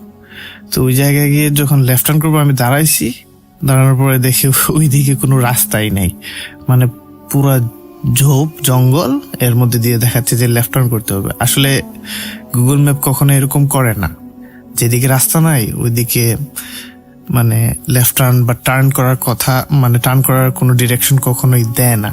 স্পেশালি এই দেশে তো দেয়ই না, কারণ এই দেশের রাস্তাঘাটগুলা সবই স্পেসিফিকলি মেনশন করা থাকে আপনার ম্যাপে। তো আমি ওখানে দাঁড়িয়ে চিন্তা করছি এখন যে কোন দিকে যাব। আমি এই পার্কে আর কখনো আগে যাইনি, যার কারণে রাস্তাটাও আমার চেনা না। তো আমি খেয়াল করলাম যে আমার সামনে একটা মানে সাদা কাপড় পরা একটা মহিলা, ও পায়চারি করছে সামনে। আমি মানে পুরো তাজ্জব হয়ে গেলাম, আরে এই রাত্রেবেলায় ঘুটঘুটে অন্ধকার, একটা আলোর কোনো মানে নিশানাই নেই, এখানে এই মহিলাটা কি করে একা একা। তা আমি ভাবছি এই ইংলিশগুলো এগুলা কিছুটা পাগলাটে থাকে, এই জন্য আর মানে অতটা সিরিয়াসলি নেইনি। কিন্তু যখন দেখলাম যে না, মানে it doesn't make any sense, এই মহিলাটা এখানে থাকার তো কোনো কথাই না, আর মাঝে গুগল ম্যাপ আমাকে উল্টাপাল্টা দেখাচ্ছে। আমি তো তখন পুরাই আসমান থেকে পড়ছি আর কি, পড়ে তো এখন তো আমার মানে অবস্থা খুব খারাপ। আমি কি মানে দোয়া দরুদ পড়া শুরু করলাম, বুকে ফুটো দিলাম, ম্যাপ ট্যাপ থেকে এক্সিট মেনে আমি ফোনের লাইটটা জ্বালিয়ে আর কি সূরা পড়তে পড়তে পুরা মানে বাইকটা ঘুরিয়ে উল্টা টান দিয়ে দিছি আর কি, মানে পুরা স্পিডে, যত স্পিড ছিল। মানে আমার তখন মনে হচ্ছিল যে এই হয়তো বা মহিলাটা আমার পেছনে পেছনে আসছিল, কিন্তু আমি পিছনে তাকানোর ভুলটা করি নাই, আর এত স্পিডে পিছনে তাকানোর মানে কোনো সুযোগ নাই। আর একটু মানে 19 থেকে 20 হলেই আশেপাশে গিয়ে কোনো গাছের মধ্যে বাড়ি মারার চান্স থাকে, এজন্য আমি আর পেছনে তাকানোর চেষ্টাও করিনি। তো যখন রাইড করতে করতে পার্ক থেকে যেদিকে আসছিলাম ওদিকে যখন প্রায় গেটের এখানে চলে আসছি বেরোবো, তখন দেখি ওই যে লোকটাকে প্রথমে বলছিলাম, একটা লোক আপনার এই ব্রিজ দিয়ে পার হচ্ছিল, ও ওই গেটের সামনে পায়চারি করছে, মানে রাস্তার এপার থেকে ওপারে যাচ্ছে এবং আসছে। আমি ভাবলাম এই লোকটা এখানে কি করে, ও তো আমি যেদিকে আসছিলাম ওর অপোজিট দিকে চলে গেছিল, তাহলে এখন এখানে এসে পায়চারি করতেছে কেন? মনে হচ্ছিল লোকটা আমার জন্য অপেক্ষা করছে। তো আমি যখন ওর কাছাকাছি চলে আসছি, তো আমার দিকে এমন ভাবে তাকাইছে, মানে এত ঠান্ডা একটা চাহনি, মনে হয় দেখলে মনে হয় যে মানে আপনার এখনই পারলে এখনই গলার টিপ দিয়ে ধরে, এই অবস্থা। তো আমি দ্রুত ওকে পাশ কাটিয়ে, মানে যত দ্রুত সম্ভব পাশ কাটিয়ে আর কি, ব্রিজের দিকে না গিয়ে উল্টা যেদিকে মেইন রোড দেখা যায় ওই দিকে টান দিয়েছি। এত জোরে টান দিছি, আমি এত জোরে কখনো বাইক টানি নাই। টান দেওয়ার পরে যখন মেইন রোডে উঠছি, উঠার পর দেখি গুগল ম্যাপে দেখাইতেছে এখন যে রাইট একটা ডিরেকশন, কোন জায়গায় যেতে হবে। এখন আমার রাস্তাটা হচ্ছে না লাগতেছিল, তখন গেলাম ওই জায়গায়। তো ইন দ্য মিন ওয়াইল আমার একজন বড় ভাই, উনিও ডেলিভারি করে, উনি আমাকে ফোন দিয়ে জিজ্ঞেস করছে যে আমি কই। তো আমি বললাম যে না, আমি তো এদিকে আসছিলাম, এই পার্কের মধ্যে দিয়ে ঢুকিয়া এই ঘটনা ঘটছে। উনি আমাকে বললো যে তুমি কি বোকা, এই এত রাত্রে এই পার্কের মধ্যে দিয়ে কেন ঢুকছো? তো পরে জানতে পারলাম উনার সাথেও সেম এই ঘটনা ঘটছিল। উনিও নাকি একদিন এই পার্কের মধ্যে দিয়ে ঢুকছিল রাত্রেবেলা বলতে সন্ধ্যাবেলা আর কি, উইন্টারের সময় কিন্তু এই যখন পুরা উইন্টার থাকে এখানে প্রায় 3টার দিকে এখানে পুরা ঘুটঘুটে অন্ধকার নেমে আসে। তো রুরাল এরিয়াতে গেলে তো আপনার স্ট্রিট লাইট কম থাকে, তো সেখানে অন্ধকারটা আরো বেশি গাঢ় থাকে। তো উনি ওই উইন্টারের সময় একদিন গুগল ম্যাপ ফলো করে ওইদিকে ঢুকার পরে উনি নাকি দেখছে ওই সেম মহিলাকেই সাদা কাপড় পরা, কি কাপড় উনিও বলতে পারে না, শুধু দেখছে ওনার কাপড়টা সাদা। তো উনি দেখছে যে ওই মহিলাটা বেঞ্চে বসে আছে, আমি দেখছি ও হাঁটাহাঁটি করতেছে, কিন্তু উনি দেখছে যে ওই বেঞ্চে বসে আছে। তো উনি যখন পাশ কাটিয়ে যাচ্ছিল তখন মানে উনাকে ডাক দিছে ওই মহিলাটা, ইংলিশে কি জানি একটা বলে ডাক দিছে, হেই নাকি একটা জানি বলে ডাক দিছিল, কিন্তু উনি বুঝে গেছে, উনি তো মানে বয়সে আমার থেকে অনেক বড়, উনি বিষয়টা আজ করতে পেরেছে। তাই উনি মানে গুগল ম্যাপ অনুসরণ করে নাই, মহিলার ডাকটাও শোনে নাই, মানে উনি স্পিডে মহিলাটার পাশ কাটিয়ে আর কি চলে গেছে। তো মানে লাকিলি উনার রুটটা ওনার চেনা ছিল, এজন্য উনি মানে বের হতে পেরেছিল ওই পার্ক দিয়ে আর কি, অপোজিটে না গিয়ে মানে উল্টা ঘুরে না আসে পার্ক থেকে বের হতে পেরেছিল। তো তারপর উনি আমাকে এই ঘটনাটা বলার পর তো আমি মনে মনে নিজেকে অনেক লাকি ভাবলাম যে না, আল্লাহ অনেক বড় বিপদ থেকে বাঁচাইছে। তো চলে আসলাম, আসার পরে এখানে আমার আরো কয়েকজন মানে ফ্রেন্ড বন্ধু আসছিল, ওই সিটি সেন্টারে বসে আসছিল, মানে কাজে আসলে ওদের সাথে বসে আমি আড্ডা দিই আর কি। তো ওখান থেকে আরেকজন বলতেছে সেম ঘটনা ওর সাথেও ঘটছিল। ওর সাথে কি ঘটছিল, মানে আমাদের মতো তো ডিপে যায় নাই ওই ওরকম নাকি একদিন সন্ধ্যার দিকে, মানে সন্ধ্যা লাগোয়া অবস্থায় আর কি ওইদিকে যাচ্ছিল। তো যাওয়ার সময় গুগল ম্যাপ একদিকে ডিরেকশন দেখানোর পরিবর্তে অন্যদিকে দেখাইছে। তো ওই ভাবলাম গুগল ম্যাপে এরকম করে কে, তখন ওই কি করছে যে এই গুগল ম্যাপে যেদিকেই দেখাইতেছে ওইদিকে যাওয়া শুরু করছিল শুধু, কিন্তু পরে যখন পার্কে ঢুকবে, ওই পার্কটায় যখন ঢুকবে তখন দেখে যে একটা মহিলা রাস্তার মধ্যখানে দাঁড়িয়ে ওর দিকে তাকিয়ে আছে। তো ওই দেখে তো পুরা একবার অবস্থা খারাপ। ওই কি করছে যে সাথে সাথেই মানে গুগল ম্যাপ থেকে এক্সিট মাইরা যেই ডেলিভারি অ্যাপ উবার অ্যাপ আসছিল ওই অ্যাপের মধ্যে আপনার ওই অ্যাপের ডিরেকশন চেক করছে, কিন্তু দেখা যায় এখন ডিরেকশন অন্যদিকে দেখাইতেছে, কিন্তু গুগল ম্যাপে দেখাইতেছিল যে পার্কের ভেতর দিয়া। তো ওই ঘটনাটা আমার সাথে শেয়ার করে, তো শেয়ার করার পরে বুঝতে পারলাম যে না, এই জায়গায় গেলে গুগল ম্যাপে কোন একটা গ্লিচের কারণে গুগল ম্যাপটা আমাদেরকে এই উল্টাপাল্টা ডিরেকশন দেয়, আর যার সাথে সামহাউ এই মহিলাটা কানেক্টেড। কিন্তু আমার সাথে যখন এই ঘটনাটা ঘটছিল তখন কিন্তু আপনার ওই ছেলেটা মানে লোকটা ছিল গেটের বাইরে, যেই দিকে এন্ট্রেন্স ওইখানে ওই লোকটাকে আমি পাইছিলাম বেরোতে সময়, আর যেদিকে আমার বেরোয়ার কথা, যেদিকে আমি যাওয়ার কথা ছিল ওই দিকের মানে এক্সিটের সামনে মহিলাটাকে আমি পাইছিলাম। তো লাকিলি শুধু ভয় পাইছি আমরা, আর কিছুই আমাদের সাথে মানে খারাপ কিছু হয় নাই, কিন্তু তারপরেও এটা কিন্তু একটা এই দেশে এত একটা উন্নত দেশে আসার পরেও মানে এরকম ঘটনা কিন্তু আনএক্সপেক্টেড। যাই হোক, আমার মনে হয়েছিল যে ঘটনাটা মানে শেয়ার করলে ভালো হয়, তো শেয়ার করা আর কি। তো ভালো থাকবেন সবাই, আশা করি ঘটনাটি আপনাদের ভালো লাগবে। আর আমি যেহেতু আসলে শুদ্ধ বাংলা অতটা চর্চায় পড়ে না, এই দেশে তো আর ইংলিশ ব্যবহার করতে হয়, আর সিলেটে তো আর আপনাদের মানে লোকাল ল্যাঙ্গুয়েজ, তারপরেও যতটুকু মানে পারছি চেষ্টা করছি আর কি মানে ঠিকঠাক ভাবে বলার।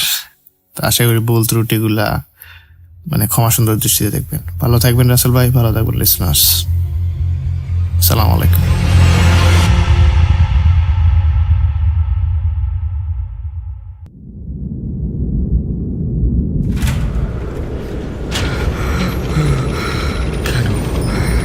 কেন তুমি আসো?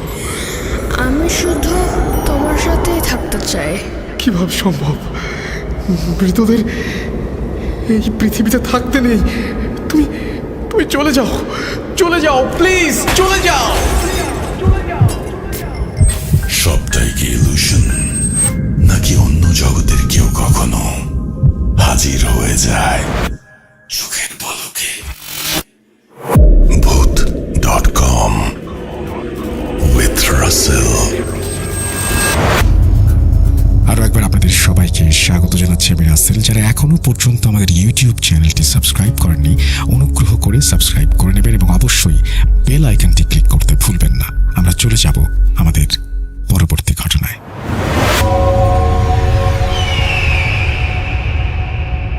আসসালামু আলাইকুম প্রিয় রাসেল ভাইয়া, আশা করি ভালো আছেন। বরাবর মতন ভালো দলে আছেন। আলহামদুলিল্লাহ আমি অনেক ভালো আছি। যেহেতু আমি দেশের বাইরে থাকি, যার কারণে স্টুডিওতে গিয়ে ঘটনাটি আমার পক্ষে শোনানো সম্ভব হলো না। আমি খুবই আন্তরিকভাবে দুঃখিত। ঘটনাটি একটি বিয়ে বাড়ির রিলেটিভ ঘটনা। ঘটনাটি অনেক বড়, তবে আমি আমার মতন করে সংক্ষেপে বলার চেষ্টা করছি। যদি ঘটনাটি ভালো লাগে সকলের সাথে শেয়ার করবেন। চলুন আর বেশি কথা না বাড়িয়ে মূল ঘটনা শুরু করা যাক। সময়টি ছিল 2019 সাল। তখন আমি বাংলাদেশে ছিলাম। একদিন ফুপির কল আসলো এবং ফুপি আমাকে জানালেন যে ওনার মেয়ের বিয়ে ঠিক হয়েছে এবং খুব হুটহাট করে সামনে ফ্রাইডে ওনার মেয়ের বিয়ে। আমি যেন খুব দ্রুত, যত দ্রুত সম্ভব আমি যেন ওদের বাসায় পৌঁছাই। তো আমি বললাম যে ঠিক আছে, আমি খুব দ্রুত পৌঁছে যাব বলে আমি ফোনটা রেখে দিলাম। সেদিন দিনটি ছিল সোমবার। আমি ওই দিন আম্মাকে ফোন দিয়ে বললাম যে সবকিছু বললাম। তখন বলে রাখি, তখন আমার আব্বু আম্মু দেশের বাইরে থাকতেন আর কি, যার কারণে আমাকে একাই যাওয়া লাগবে। তো আমি সাথে আমার একটা ফ্রেন্ডকে নিয়ে বুধবারের দিন বিকেলে রওনা হই এবং রাত 10:30টার দিকে গিয়ে মোবারকগঞ্জ অর্থাৎ কালীগঞ্জ নামে পরিচিত ওখানে আমার ফুপুদের বাসা। ওখানে গিয়ে আমরা উপস্থিত হই। রাত্রে আমাদের ওখান থেকে রিসিভ করে ফুপুদের বাড়িতে সকলে নিয়ে যায়। নিয়ে যাওয়ার পরে ওই দিন একটু শরীরটা ক্লান্ত লাগছিল, যার কারণে আমরা বেশি আনন্দ করি না। দেন নেক্সট ডে বৃহস্পতিবার ছিল। বৃহস্পতিবার আমরা খুব আনন্দ করি। আর গ্রামাঞ্চলের দিকে বিয়েতে খুব বেশি আনন্দ হয়। যেমন ধরেন যে সবাই আত্মীয় স্বজন একসাথে থাকে, তারপরে ভাই বোনেরা সব এক জায়গায়, খুব বেশি আনন্দ, নাচ গান মানে সবকিছু মিলিয়ে খুব আনন্দ হইল্লা হয় আর কি। তো এরকম আনন্দ করতে করতে রাত ম্যাক্সিমাম 1টা বেজে যায়। তো 1টার দিকে যখন সবাই ঘুমোতে চলে যায়, তখন আমরা আমার সাথে থাকা ফ্রেন্ডকে বললাম যে চল আমরা একটা সিগারেট খেয়ে আসি বাইরে থেকে। তো বললো যে ঠিক আছে যাওয়া যায়। সাথে ফুফাতো ভাইকে নিলাম, ফুফাতো ভাই এবং ওর সাথে আবার আরেকজন ছিল, ওর বাড়ির পাশের একটা চাচাতো ভাই, ও আমাদের থেকে 2-3 বছরের জুনিয়র হবে। তো ওকে আমরা সাথে নিয়ে 4 জন আমরা হাঁটতে হাঁটতে গ্রামের রাস্তা দিয়ে আমরা অনেকটা দূরে চলে যাই আর কি। তো যেহেতু 4 জন একসাথে ছিলাম, জ্যোৎস্নার রাত ছিল, খুব বেশি অন্ধকার না, গরমের সময়। তো আমরা হাঁটতে হাঁটতে একটু মাঠের দিকে চলে যাই আর কি। জায়গাটি এমন ছিল যে 3-4টা পুকুর আর 2-1টা ধান ক্ষেত, আর ওখানে হচ্ছে বড় হচ্ছে কয়েকটা গাছপালা, আর তার পিছনে আছে বিশাল বড় একটা বাঁশবাগান আর কি। তবে সব দিকে জ্যোৎস্নার আলো থাকলেও সেই বাঁশবাগানের দিকে গুমোট একটা অন্ধকার বাঁধা, এরকম লাগছে। তো আমরা ওদিকে আর যাই নাই, আমরা পুকুর বাউড়ি দিয়ে আমরা হাঁটছি, পুকুরের বাউড়ি দিয়ে হাঁটছি সিগারেট খাওয়ার জন্য। তো আমরা একটা ফাঁকা জায়গায় গিয়ে, মানে যে জায়গাটা একটু পরিষ্কার পরিচ্ছন্ন, ওই জায়গায় দাঁড়িয়ে আমরা মানে সবাই একটা করে সিগারেট ধরে আমরা ওখানে সিগারেট খাচ্ছি। এবং আমি ওদেরকে বললাম যে তোমরা এখানে বসো, আমি সামনে থেকে একটু পোশাক করে আসছি। এই বলে আমি 2-3 মিনিটে একটু হাঁটলাম, বেশ ওদের থেকে অনেকটা দূরে চলে গেছি, পুকুরের ওই মাথায় চলে গেছি, হ্যাঁ মেন মাথায় চলে গেছি। আমার সামনে তখন সম্পূর্ণ মাঠ, মানে সব ধান ক্ষেত, আর এদিকে কয়েকটা গাছপালা, আর দূরে আছে বাঁশবাগান। তো আমি ওখানে বসে প্রসাব করলাম। প্রসাব করার পরে আমি যখন উঠে দাঁড়ার পরে সেই গাছের ওখানে আমার চোখ গেল, আমি দেখলাম যে গাছের নিচে একজন দাঁড়িয়ে আছে, এবং সেটা হচ্ছে একটা নারী মূর্তি। কারণ থাকে না যে মানে একজন হিজাবি মেয়ে যেরকম হয়, ঠিক সেরকম। তার পুরো মাথা থেকে পা পর্যন্ত কালো বোরকায় ঢাকা। তো আমি মনে মনে ভাবলাম যে এত রাতে এখানে একটা মেয়ে কি করে, একটু অবাক হলাম।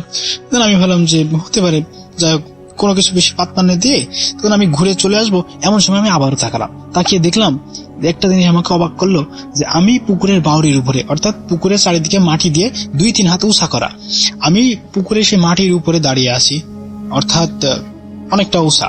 তবে সেই আমার সামনে যে আম গাছের অথবা যে কোনো একটা গাছ হবে, ওই গাছের নিচে কিভাবে ওই মেয়েটা আমার সমান সমান লম্বা হয়, এই একটা জিনিস আমাকে খুব বেশি অবাক করেছিল ওই দিন রাত্রে। আমি চিন্তাকালে ওই একটা জিনিসই চিন্তা করছি।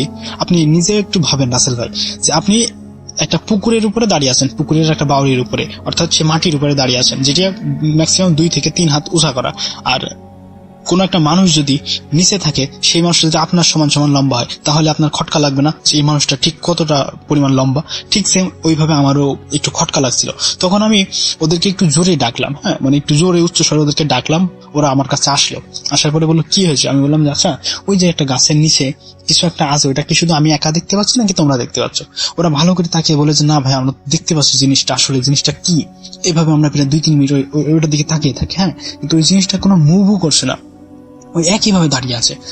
তো তখন ওই জিনিসটা দেখার পরে আমাদের মাঝখান থেকে একজন বললো, মানে যে জুনিয়র যে ছেলেটা ছিল, ও বললো যে আরে ভাইয়া, তোমরা এমনিতেই ভয় পাচ্ছ, আসলে ওটা হচ্ছে একটা কাকতাড়ুয়া।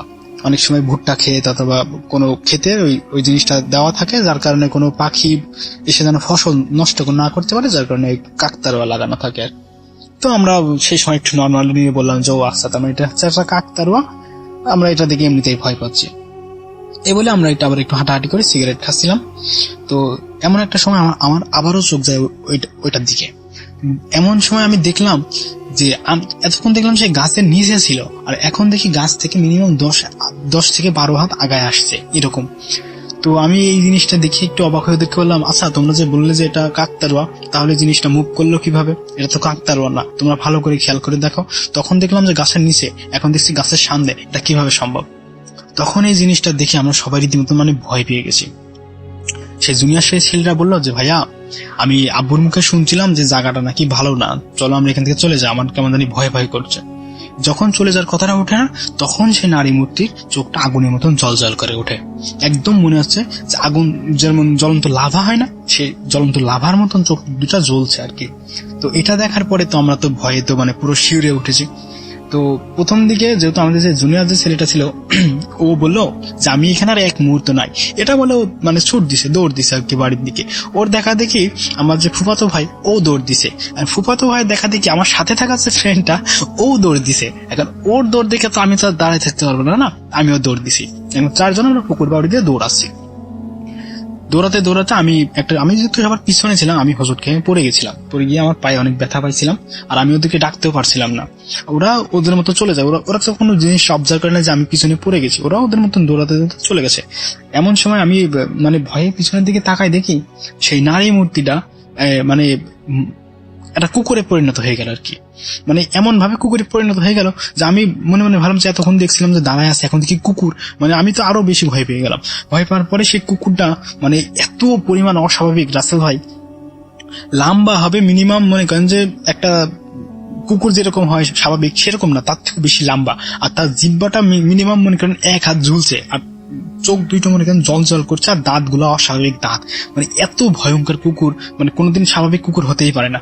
সে দূর থেকে মানে আমার দিকে এমন ভাবে গড় গড় করে ধেয়ে আসছে, যেন এসে মনে হচ্ছে আমার শরীরের মাংস খুবলে খুবলে খেয়ে নিবে, এত পরিমাণ সে জোরে ছুটছে। একটা সময় সে আমার সামনে এসে আমার মানে ঘেউ ঘেউ করছে, আর আমি ভয়ে আমি আটকে আটকে উঠছি তার ঘেউ ঘেউ করার দিকে। সে গড় গড় করছে আর আমাকে এরকম ঘেউ ঘেউ করছে, মানে মনে হচ্ছে সে আমাকে একদম পুরো খুবলে খুবলে খেয়ে নিবে। সেদিন যে আমি কি পরিমাণ ভয় পেয়েছিলাম রাসেল ভাই, আর কি বলবো। সেই সাধারণ কুকুর যদি কোনো সময় যদি একটা মানুষের সামনে আসে, মানুষ অতটা ভয় পায় না, সেই অস্বাভাবিক কুকুরটা আমার সামনে আসার পর আমি যত পরিমাণ ভয় পাইছিলাম, এত পরিমাণ ভয় পাইছিলাম সেদিনকে। আমি যখন বুঝতে পারি যে এটা স্বাভাবিক কিছু না, এটা প্যারানরমাল কিছু, যখন বুঝতে পারছিলাম, তখন আমি 2 চোখ বন্ধ করে আমি আল্লাহ আল্লাহ করে দোয়া ইউনুস পড়া শুরু করছিলাম জোরে জোরে। যখন আমি শরীরে একটু শক্তি অনুভব করলাম, তখন আমি ভাবলাম যে আমি আর এক মুহূর্ত না, আমি এক লাফে আমি উঠে আমি পিছনে দৌড় দিছি, সোজাসুজি দৌড় দিছি, আর আমি একবারের জন্য আমি পিছনে তাকাই দেখি নাই। তো আমি যখন দৌড়াতে দৌড়াতে যখন আমি অর্ধেকে যাই, তখন দেখলাম যে আমার ফ্রেন্ড আর আমার এই 2 ভাই 2টা আমার দিকে আগায় আসতেছে হাঁটতে হাঁটতে। তো ওরা আমাকে প্রশ্ন করলো যে তুমি এতক্ষণ কোথায় ছিলে? আমি বললাম যে আমি তো ওখানে হোঁচট খেয়ে পড়ে গেছিলাম, তোমাদের ডাকতে পারি নাই। তো ওরা বললো যে হ্যাঁ, আমি পিছনে তাকাই দেখলাম তুমি নাই, যার কারণে তোমাকে একটু আগায় নিতে আসলাম আর কি। তো তুমি কইছিলাম? বললাম যে বললাম পড়ে গেছিলাম, চলো চলো, কেন রাত না, ভালো লাগছে না বলে আমরা কোন রকম ওই দিন রাত্রে বাড়িতে চলে আসি। তখন মিনিমাম বাড়িতে এসে দেখি যে মিনিমাম 2:30 বা অথবা 2:45 এমন বেজে গেছে আর কি। তো ওই দিন রাত্রে আমরা শুধু একটা কথা হচ্ছে রাস্তায় জিনিসটা কি ছিল, তখন কিন্তু আমি ওদেরকে ওই কুকুরের ঘটনাটা আমি ওদেরকে বলি নাই, না বলে আমি চুপচাপ গিয়ে আমার শরীরটা খারাপ লাগছিল দেখে আমি শুয়ে পড়ি। শুয়ে পড়ার পরে সকালবেলা আমার এত পরিমাণ জ্বর রাসেল ভাই, আর এত পরিমাণ শরীর ব্যথা যে এরকম আমার এর আগে কোনোদিন হয় নাই। জ্বর আসলে আমি ছুটাছুটি করছি, হাঁটাহাঁটি করছি, কিন্তু এত পরিমাণ জ্বর যে আমি বিছানা থেকে উঠতেই পারি না। কিন্তু এটা শুধু আমার সাথেই, ওরা 3 জনের সাথে কোনো কিছুই হয় নাই, শুধুমাত্র আমার সাথেই। তো তখন মানে সবাই তো অনেক চিন্তায় পড়ে যায় যে কি ব্যাপার, ভালো ছেলে রাত্রে এরকম নাচ গান করলো, আনন্দ করলো, তো এখন জ্বরে পড়ে আসে, ব্যাপারটা কি? তখন জামাই অর্থাৎ আমার ফুপুর হাজবেন্ড বললো যে রাত্রে আমি ওদেরকে দেখছিলাম বাইরে যেতে, হয়তো কোনো বাতাস অথবা কিছু একটা শরীরে লেগেছে, যার কারণে হয়তো একটু জ্বর এসেছে। চিন্তা কিছু নাই, আমি ডাক্তার এবং কবিরাজ 2জনকে আমি খবর দিব, ওরা এসে দেখে যাবে। যেহেতু বরযাত্রী আসার সময় হয়ে যাচ্ছে, তো সবাই একটু ব্যস্ত হয়ে পড়লো। আমি তো বিছানায় তখন শুয়ে আছি, কিন্তু আমার খুব খারাপ লাগছিল যে একদিকে আমার শরীর এরকম খারাপ, আর একদিকে বরযাত্রী আসছে। এখন আমার ফুপিরা বরযাত্রীর দিকে বেশি খেদমত দেবে নাকি আমার দিকে, মানে এইসব বিষয় নিয়ে খুব খারাপ লাগছিল। যাই হোক, বিকালের দিকে যখন বরযাত্রী যখন চলে গেল, বিয়ের ইভেন্ট যখন সবকিছু শেষ হয়ে গেল, তখন একজন ডাক্তার এসলো। ডাক্তার আসার পরে আমাকে একটা স্যালাইন দিল এবং কিছু হাই ট্যাবলেট দিল, যেগুলোর পাওয়ার ছিল খুবই বেশি আর কি। তো আমি সেগুলো খাওয়ার পরেও আমার জ্বর স্বাভাবিকই ছিল, মানে কোনো রকম কমে না, যেরকম ছিল সেরকমই আছে, কমেও না, ওই রকমই আছে। তো রাত্রে ঠিক এশার নামাজের কিছুক্ষণ পরে একজন কবিরাজ আসলো। কবিরাজ বলতে তিনি একজন হুজুর, মাথায় টুপি পরা, মুখে বড় বড় দাড়ি, একটু মানে দাদু টাইপের একজন মানুষ আসলো। এসে আমাকে মানে সালাম দিয়ে বললো বসতে পারেন? আমি বললাম জি বসেন। ওয়ালাইকুম আসসালাম, বসেন। বসলো। বসার পরে বললো যে কোনো মিথ্যা কথা বলবো না, আমি যেগুলো প্রশ্ন করবো সেগুলো উত্তর দিবা, কোনো কিছু ঢাকার দরকার নেই। তোমরা বলো যে তোমরা রাত্রে যখন বাইরে যাও কি হয়েছিল। তখন যখন আমরা এদিক ওদিক তাকালাম, তখন উনি হুজুরটা বুঝতে পারলেন যে হয়তো আত্মীয়রা আছে বা সিনিয়র পার্সন আছে, ওদের জন্য কিছু বলবে না, ওদেরকে বাইরে যেতে বললো, মানে ফুবিদেরকে বললো যে আপনারা বাইরে চলে যান, আমি কথা বলছি। তো সকলে বাইরে চলে গেল। তখন আমরা তখন সেই 4 জন, যে 4 জন আমরা রাত্রে ছিলাম, ওই 4 জনকে প্রশ্ন করছে যে একটাও মিথ্যা কথা বলো না, সব সত্যি কথাই বলো, সমস্যা নাই। তো তখন আমরা বললাম যে দেখেন হুজুর, আমরা রাত্রে একটু সিগারেট খাওয়ার জন্য বাইরে গেছিলাম এবং গল্পে অনেকটা দূরে চলে গেছিলাম। গিয়ে আমরা ওই পুকুর বাড়িতে সিগারেট খাচ্ছিলাম, হঠাৎ আমি একটু আগায় প্রসাব করতে গিয়ে প্রসাব শেষ করে আমি উঠে দেখি যে একটা গাছের নিচে এরকম নারী মূর্তি দেন এরকম এরকম ঘটনা হয়, মানে সবটা তাকে খুলে বললাম। খুলে বলার পরে সে তো একটু চমকে গেল, চমকে একটু ভয় পেয়ে বললো যে তোমাদের কপাল খুবই ভালো যে তোমরা ওই দিন রাতে, মানে কালকে রাতে তোমরা বেঁচে গেছো আর কি, না হলে আজকে তোমাদেরকে আর হয়তো জীবিত দেখতে পারতাম না, হয়তো তোমাদের এতক্ষণে তোমাদের লাশ দাফন কাফন হয়ে যেত। তো এটা শুনে তো আমরা আরো বেশি ভয় পাই। আমরা প্রশ্ন করলাম যে কেন হুজুর এরকম বলছেন কেন? তিনি বললো যে তোমরা যে কবরস্থানের আশেপাশে ছিলে, এটা কি তোমরা জানো? আমরা বললাম যে না, ওখানে তো কোনো কবরস্থান নাই। বলছে কবরস্থান আছে, তোমরা যে বাঁশবাগানটা যে তোমরা দেখেছো ওইটা হচ্ছে একটা পরিত্যক্ত কবরস্থান। তবে ওই কবরস্থানটা স্বাভাবিক না, অস্বাভাবিক। যেমন যদি কেউ সুইসাইড করে, ধরো যে গলায় ফাঁস নিয়ে মারা গেল, অথবা রেলে মাথা দিয়ে মারা গেল, বা বিষ খেয়ে মারা গেল, শুধুমাত্র তাদেরকে ওই জায়গায় নিয়ে গিয়ে কবর দেওয়া হতো, দাফন করা হতো ওই বাঁশবাগানে। ওইদিকে কোনো স্বাভাবিক মৃত্যু যাদের হয় তাদেরকে কোনো সময় দিকে কবর দেওয়া হয় না। আর তোমরা যে পুকুরের দিকে ছিলে, ওই পুকুরটা আছে দূষণ একটা পুকুর। ওই পুকুরে এমনও মানে ঘটনা আছে যে আস্ত ডাব যদি ওই পুকুরে যদি ছুঁড়ে মারা যায়, পরবর্তীতে ওই ডাব যখন উঠানো হয় তখন দেখা যায় ওই ডাবের ভিতরে পানি থাকে না। মানে এরকম অনেক সে ঘটনা আমাদেরকে বলতে থাকলো আর কি, অস্বাভাবিক ঘটনা বলতে থাকলো। পুকুরটা নাকি দূষণ, খুব একটা ভালো না। তো এটা শুনে তো আমরা আরো বেশি ভয় পেয়ে যাই। ভয় পাওয়ার পরে আমাকে হুজুর বললো যে তুমি সব থেকে বড় ভুল করছো যে ওখানে গিয়ে প্রসাব করাটা। তুমি ওদের স্থানীয় জায়গায় গিয়ে তোমার প্রসাব করাটা উচিত হয় নাই। আর তোমরা যতক্ষণ সিগারেট খাচ্ছিলে ততক্ষণ এই জিনিসটা তোমাদের কাছে আসতে পারে নাই। যখন তোমরা সিগারেট ফেলে দিয়ে দৌড় দিছিলা তখন সে তোমাদের কাছে আসতে সক্ষম হয়। এবং তুমি যেহেতু আগে দেখছো আর তুমি প্রসাব করছো, তাই তোমার দিকে রাগান্বিত ভাবে ওইভাবে ঘেউ ঘেউ ঘেউ করছিল কুকুরের রূপ নিয়ে। তো এটা শোনার পরে তো আমি খুব ভয় পেয়ে যাই। তো আমি ওনাকে বললাম যে দেখেন, এগুলো তো আমরা ইচ্ছাকৃত ভাবে করি না, আমরা অনিচ্ছাকৃত ভাবে আমরা এগুলো করে ফেলছি, তখন কি করবে, সমাধান কি? তখন উনি বলেন যে ঠিক আছে, উনি দেখছেন। উনি আমাকে আপাতত কোরআনের আয়াত কাগজে লিখে সেটা সুন্দর করে মুড়াই একটা তাবিজের ভিতর দিয়ে বললো যে তুমি সেটা সবসময় নিজের কাছে রাখো, অর্থাৎ হাতে অথবা গলায় বেঁধে রাখো। আর পানিতে ফু দিয়ে, দোয়া কালাম করে পানিতে ফু দিয়ে আমাকে খাওয়াই দিল। দেওয়ার পরে মিনিমাম রাত্রে আমি যখন ঘুমাই যাই, সেদিন শনিবারের রাত ছিল, ওই দিন রাতে আমি যখন ঘুমাই যাই, আমি অস্বাভাবিক শুধু স্বপ্ন দেখতেছিলাম। যেরকম ধরেন যে একদল কুকুর এসে আমাকে চারিদিক থেকে ঘিরে ধরছে, আমাকে ঘেউ ঘেউ করছে বা আমাকে কুকুরে তাড়া করছে। পুরোটা রাত, মানে সারাটা রাত আমাকে শুধু এই কুকুরের স্বপ্ন নিয়ে আমি শুধু স্বপ্ন দেখেছি। রবিবারের দিন আমি ফুপিকে বললাম যে ফুপি, আমার তো আর ভালো লাগছে না, আমি চলে যাবো, আমার আর ভালো লাগছে না, আমি বাসায় চলে যাবো। তো সবাই যখন না করলো, তারপরও আমি বললাম যে না, আমি চলেই যাবো, আমি থাকবো না এখানে বলে আমি এক প্রকার জোরপূর্বক ভাবে আমার ফ্রেন্ডকে নিয়ে আমি চলে আসি। রবিবার বিকেলের দিকে আমরা ট্রেনে উঠে রাত 1:45 দিকে আমরা গিয়ে নামবো আমাদের স্টেশনে, অর্থাৎ আমাদের গন্তব্যে।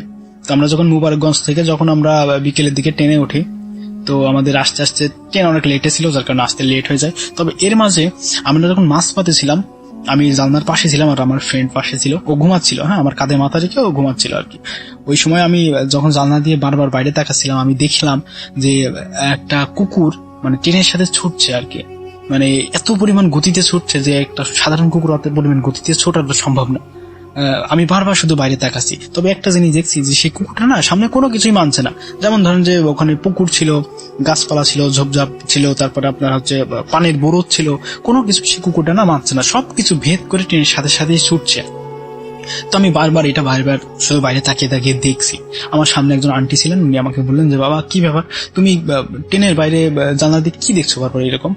তো আমি বললাম যে আন্টি, আমি ওই যে একটা প্রাণী দেখছি, আপনি কি দেখছেন ওইটা? বলছে কই না তো, কিছুই তো না, সবকিছু তো আবসা। তো আমি বললাম যে না, ওখানে একটা প্রাণী আছে যেটা দেখা যাচ্ছে। উনি বললেন যে না, তোমার হয়তো মনে, তুমি একটা কাজ করতে পারো, তুমি জানালাটা বন্ধ করে দাও। তো আমি ট্রেনে জানালাটা উপর থেকে আমি পর্দা নামিয়ে বন্ধ করে দিই। 1:45 দিকে বা 2টার দিকে এরকম একটা টাইমে এসে আমরা আমাদের গন্তব্যে নামার পরে নিচে যাই। নিচে গিয়ে আমরা একটা রিক্সা নিয়ে যখন আমি আমার বাসার উদ্দেশ্যে যাচ্ছিলাম, আমি ফ্রেন্ডকে বললাম যে আজকে তুই বাসায় যাস না, তুই আমার সাথে আমার বাসায় চল। বলে আচ্ছা ঠিক আছে, যেহেতু রাত হয়ে গেছে, এত রাত্রে বাসায় গিয়ে আর কার বিরক্ত করছি না, চল তোর বাসায় যাই বলে ওকে যখন নিয়ে আসি। রাস্তায় দেখবেন যে শহরের এদিকে অনেক কুকুর মুকুর থাকে, হ্যাঁ, যেরকম রাস্তার পাশে 2-1টা কুকুর থাকবে সবসময়, বা কোনো ল্যাম্পপোস্টের আলোর নিচে শুয়ে আছে। তো আমি যখন স্বাভাবিক কুকুর দেখছিলাম, মানে ওইগুলো স্বাভাবিক ছিল, আমার ভয়ে, মানে রাসেল ভাই, সেই কুকুরের যে এত পরিমাণ ভয়ঙ্কর রূপ হতে পারে, মানে সেই জিনিসটা বারবার আমার শুধু চোখের সামনে ভেসে উঠছিল। ওই যে আমার সামনে যে ঘেউ ঘেউ করছিল, আমি মাটিতে পড়েছিলাম, ওই সময় আমার সামনে ঘেউ ঘেউ করছিল, আমাকে খুবলে খেয়ে নিবে, ওই জিনিসটা বারবার আমার শুধু মনে পড়ে যাচ্ছিল সাধারণ কুকুর দেখার পরেও। তারপরে আস্তে আস্তে আমি যখন বাড়িতে আসি, বাড়িতে এসে আমি এই বিষয়ে কাউকে জানাই না, না জানার পরে আমার একটা পরিচিত ভালো একজন হুজুর ছিল, হুজুরের সাথে আমি যখন পরামর্শ করি তখন হুজুর বলল যে তুমি এই সবগুলার দিক থেকে দূরে থাকতে হয়, কয় যে তোমরা আজকে ছেলে তো তোমরা এগুলো বিশ্বাস করো না, কারণ এগুলার অস্তিত্ব পৃথিবীতে আছে, সবকিছুই পৃথিবীতে আছে। তো যেহেতু তোমরা বেশিরভাগ এখন সায়েন্স নিয়ে বেশি বিশ্বাস, তো তোমাদের এই সবগুলোর দিক থেকে এতটা তোমাদের অবহেলা করা ঠিক হয়নি। আর তুমি ওখানে গিয়ে প্রসাব করেছো, তোমার প্রসাব করার সময় তোমরা সব জায়গায় যেখানে সেখানে তোমরা প্রসাব করে পারছো, তোমাদের এই ছেলেদের একটাই সমস্যা। তো উনি আমাকে অনেক বকাঝকা করার পরে আমাকে বোঝানোর পরে বলে যে সবসময় নামাজ কালাম নিয়ে থাকো, কোরআন শরীফ পড়ো, দোয়া কালাম পড়ো সবসময়, ইনশাল্লাহ কোনো কিছু হবে না। তো ওনার কথা মতন আমি সবকিছু এইভাবে কন্টিনিউ চালিয়ে যাই। তারপর থেকে আমার আর এরকম কোনো কিছু হয় নাই। কিন্তু আমি স্বপ্ন দেখতাম, ওই যে বললাম না যে স্বপ্ন, আমাকে একদল কুকুরে তাড়া করছে, বা কুকুর এসে আমাকে খুবলে খেয়ে নিচ্ছে, বা আমাকে একদল কুকুর চারিদিকে ঘিরে রেখেছে, এরকম আমি স্বপ্ন প্রায় দেখতাম। তখন থেকে এখন পর্যন্ত স্বাভাবিক কোনো কুকুর দেখলেও রাসেল ভাই আমি 100 হাত দূরে থাকি। মানে আমার কাছে সেই ঘটনাটা শুধু মনে পড়ে যায়, বুঝছেন, যে আমি যখন কুকুর দেখি, সাধারণ কোনো কুকুর দেখি, বিদেশে অনেক কুকুর থাকে, অনেক কিউট হয়, অনেক ফ্রেন্ডলি হয়, অনেক মানে যে কেউ দেখলে আদর করতে মন চায়, এরকম কুকুর। আমি সেসব কুকুর দেখলেও অনেক ভয় পাই, যার কারণে কুকুর থেকে আমি 100 হাত দূরে থাকি।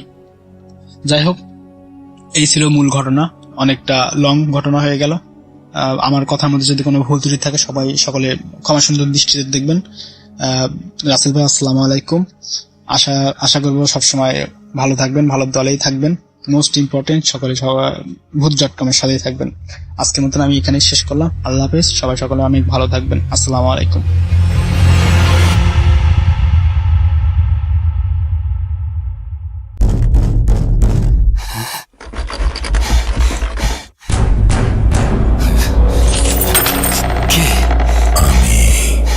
অশরীরী, দেখতে পাবে না কবু, এত কাল ধরে শুনছো, শুনতে কি পাও না তবু।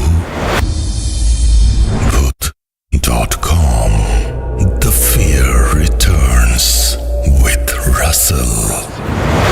আরও একবার আপনাদের সবাইকে স্বাগত জানাচ্ছি আমি রাসেল। আশা করছি আপনারা সবাই ভালো আছেন এবং ভালোর দলে আছেন। যারা এখনো পর্যন্ত অন্য ভুবনের সাথে পরিচিত না, তাদেরকে রিকোয়েস্ট করব চলে যান www.bhoot.com.bd এবং সেখানে গিয়ে আপনারা ঢুকে পড়ুন অন্য ভুবনে যদি ইচ্ছে করে। এছাড়াও আমাদের ওয়েবসাইটে অসংখ্য কন্টেন্ট আছে, সেই কন্টেন্টগুলো আপনারা শুনতে পারেন, ভালো লাগবে আশা করি। আমরা চলে যাব আমাদের পরবর্তী ঘটনায়।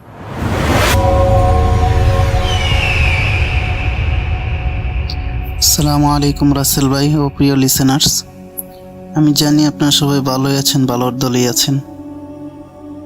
যাই হোক, আমি আবারও আপনাদের সামনে হাজির হলাম। যদিও পূর্বের আমার স্টোরিগুলো হয়তো বাতিল হয়ে গেছে, পছন্দ হয় নাই, সিলেক্ট হয় নাই, এই জন্য আবারও নতুন করে বসলাম, যদি সিলেক্ট হয় এই আশায়। যাই হোক, আমি কিছু কথা বলতে চাই। শুরুতে কিছু কথা বলতে চাই, সেটা হলো এরকম স্টোরি শোনা যায় যে অমুক জায়গায় অমুক মানুষ মারা গেছে, তারপর দেখা যায় যে ভূত হয়ে ঘোরাফেরা করছে। আসলে মূলত ইসলাম ধর্মে কেন, কোনো ধর্মে মনে হয় এরকম কোনো কিছু নাই যে মানুষ মরে ভূত হয়ে আবার পৃথিবীতে আসে। এটা নিতান্তই নিছক মানুষের ভুল ধারণা। যাই হোক, কিছুদিন আগে হয়তো আমি আজহারি হুজুরের বয়ানের মধ্যে শুনছিলাম, উনি বলেছিল যে মানুষ মরার পরে এক প্রকার জিন আছে, তারা নাকি মানুষের এই রূপ ধরে মানুষের সামনে আসে, ভয় দেখায়, মানুষের সামনে আত্মপ্রকাশ করে। তো এরকম হতে পারে যে এই জিনগুলা এরকম মানুষের রূপ ধরে আত্মপ্রকাশ করে, মানুষদেরকে ভয় দেখাতে চায়। যাই হোক, আর আমাদের ইসলাম ধর্মে এরকম কোনো নাই যে মানুষ মরার পরে আবার পৃথিবীতে আসবে। দেখুন, যে কোনো ধর্মেরই হোক, আমরা বিশ্বাস করি যে, আমরা যদি মুসলমানদের কথাই ধরি, আমরা বিশ্বাস করি মানুষ মরার পরে হয় জান্নাতে যাবে, না হয় জাহান্নামে যাবে। অথবা হিন্দুরা নরকে অথবা স্বর্গে যাবে, এরকম ধারণা। তো কেউ যদি একবার মৃত্যুবরণ করার পর ধরেন জাহান্নামে গেল, তো জাহান্নামী হওয়ার পরেও তাকে জাহান্নামের শাস্তি ভোগ করতে হবে, তাকে পৃথিবীতে আসার আর কোনো চান্স দেওয়া হবে না দ্বিতীয়বার। তেমনিভাবে কেউ যদি জান্নাতে যায় মৃত্যুর পর, তাহলে সে জান্নাতে যাওয়ার পর আর পৃথিবীতে তাকে আসতে বললেও, অনুমতি দিলেও সে আসতে চাইবে না। তো যাই হোক, এরকম বিশ্বাস করানোর থেকে বিরত থাকবো। হয়তো মানুষের সুরত ধরে এই জিনগুলো মানুষকে ভয় দেখায়, এটাই ভালো। যাই হোক, আমি আজকে আমার নিজের সাথে গোটা ভৌতিক বলতে কি বুঝতে পারি নাই, জানি না, তো শেয়ার করতেছি, আপনারাই বিচার করেন। আমি যদিও আমি বাস্তবে ভয় পাইনি কোনোদিন, কোনো এরকম কোনো কিছু আমার সামনে পড়ে নাই, জিন বলেন এরকম বোতরে। আর মূলত আমি খুবই বৃদ্ধ মানুষ, যদি সামনে পড়ে তাহলে কি হয়, হার্ট ফেল করে হয়তো মরেই যাব। যাই হোক, শুরু করছি আমার ঘটনা। তো 2 তলা ভবন, পুরাতন ভবন, ছাত্রদের কোলাহল, উস্তাদরা সারাক্ষণ নিগরানিতে। তেমনি বলছিলাম আমাদের কিশোরগঞ্জে এক মাদ্রাসার কথা, আমি ওই মাদ্রাসায় লেখাপড়া করতাম। তো প্রথমে আমি শুরু করি, আমি নরসিংদীর ঘটনাটা দিয়ে। নরসিংদী মাদ্রাসায় যখন পড়ি, তখন মাদ্রাসায় এরকম কোনো, আমি ওই সময় মাদ্রাসায় থাকাকালীন আমি কোনো সময় বলতে ফোমও শুনতাম না, এরকম কোনো কিছু চিন্তায় আসতো না, কারণ এখানে লেখাপড়ার খুবই চাপ ছিল, লেখাপড়ার মধ্যে বেশি মনোযোগী হতাম। তো এরপরেও একদিন রাত্রে যখন ঘুমাইলাম সবাই, তো ঘুমানোর পরে গভীর রাতে আমি স্বপ্নে দেখছি যেন একটা ঘরের মধ্যে কি যেন শুধু একটা মানুষের মাথা অনেক বড়, শুধুমাত্র আমার মুখের কাছে আইসা এরকম ভাবে বিভৎস একটা চেহারা আমার দিকে তাকিয়ে আছে। আর আমি এটা দেখে একবারে কি বলবো, মানে আমার মুখ দিয়ে কোনো কথা বের হচ্ছে না, একবারে স্তম্ভিত হয়ে গেছি। স্বপ্নে দেখতেছি আমি, এটা স্বপ্নের আর কি। তো স্তম্ভিত হয়ে গেছে, আমি সূরা পড়তে চাইতেছি কিন্তু আমার মুখ দিয়ে কোনো কিছুই বের হচ্ছে না। আমি শরীরের শক্তি দিয়ে আমি লা ইলাহা ইল্লা আনতা সুবহানাকা ইন্নী কুনতু মিনাজ জালিমিন, লা ইলাহা ইল্লাল্লাহু মুহাম্মাদুর, এইগুলা পড়তেছি আমি জোরে জোরে, মানে আমি পড়তে চাইতেছি কিন্তু আমার মুখ দিয়ে বের হচ্ছে না। আর আমি আরও শরীরে যত শক্তি আসে সব শক্তি দিয়ে আমি পড়তে শুরু করতে, কিন্তু ওই দিকে কিন্তু আমি বাস্তবে কিন্তু রুম ফাটিয়ে ফেলতেছি, মানে একেবারে চিৎকার করে।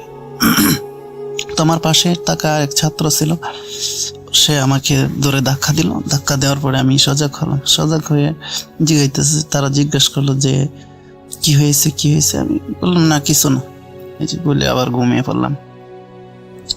এটা হচ্ছে প্রথমবার, অনেক ভয় পেয়েছিলাম ওই দিন। আরেকটা বাড়িতে থাকি, বাড়িতে রাত্রে ঘুমাইলাম। ঘুমানোর পরে আমি স্বপ্নে দেখি আমাদের পুকুরের ওই পার, এটা আসলে আমাদের পুকুর পার এমনিতেই হরর প্লেস, মানুষের অনেক ঘটনা আছে, ভৌতিক অনেক ঘটনা আছে এখানে। তো আমি রাত্রের স্বপ্নে দেখি আমাদের পুকুরের ওই পারে একটা বাড়ি আছে, বসবাস করে। এই মহিলা আমার সম্পর্কে বাইস্তা বউ লাগে। তো স্বপ্নে দেখতেছি ওদের বাড়িতে নাকি একটা লোক আসছে, আসার পরে সব মানুষ জড়ো হয়ে গেছে। তো কেউ বের হইতেছে না, বাড়ি থেকে বের হইতেছে না। তো আমাকে আইসা বলতেছে যে চাচা আসেন তো দেখেন, তো যে কোনো প্রয়োজনে আমাকে ডাকতো। তো এরপরে আমাকে এসে বলতেছে যে চাচা দেখেন তো আইসা আমাদের বাড়িতে একটা লোক আইসে, এটা তো বের হইতেছে না। পরে আমি কই, কেডা? আমি বলতেছি যে কেডা বের হইতেছে না, কার এত বড় সাহস? এই কথা বলে আমি তাদের বাড়ির দিকে যাই। গিয়ে দেখি তাদের উঠোনের মধ্যে রান্না করছিল, যার শুধুমাত্র উপরে চালা ছিল একটা। তো এটার নিচে চুলা, এই চুলার পাড়ে লোক বসে আছে, শরীরটা একবারে লাল টকটকা। ও বয়স আমি মানে লম্বায় কতটুকু বলবো, মনে হয় 1.5 হাতের মতো লম্বা, শুধুমাত্র মোটা কাটা, মোটা সোটা, লাল টকটকা, মুখে চাপদারি, লম্বা, এক নজরে আমার দিকে তাকিয়ে আছে। রাসেল ভাই, আমি এই যখন ঘটনাটা বলতেছে আমার শরীর লোমগুলো দাঁড়িয়ে গেছে। তো অনেক ভয় পাইছিলাম। আমার দিকে তাকিয়ে আছে, তাকাই আমার দিকে এগিয়ে আসতেছে, আমি পাশাইতেছি, আমার দিকে এগিয়ে আসতেছে, আমি পেছনে যাচ্ছি, ও আমার দিকে এক নজরে তাকিয়ে আমার দিকে এগিয়ে আসছে। আর আমি জোরে লা ইলাহা ইল্লাল্লাহ কুল হুয়াল্লাহু আহাদ সূরা পড়তে শুরু করলাম। তো তখন আমি ঘুম থেকে জাগ্রত হয়ে গেলাম, দেখলাম যে আমি ঘুমিয়ে আছি। তো এই ছিল দ্বিতীয় স্বপ্ন। এরপর তৃতীয় স্বপ্ন, কিশোরগঞ্জ মাদ্রাসায় পড়ি। এখানে আমি আমার মাদ্রাসায় পড়ি এবং পাশাপাশি এক মসজিদের মধ্যে নামাজ পড়াই। তো মসজিদে থাকার ব্যবস্থা ছিল না, যেই কারণে মাদ্রাসায় আসতাম, আবার লেখাপড়া করে নামাজের টাইম হলে গিয়ে নামাজ পড়ে আসতাম, এটাই। তো মাদ্রাসাটা ছিল 2 তলা ভবন বিশিষ্ট। পূর্ব পশ্চিমে ভবনটা,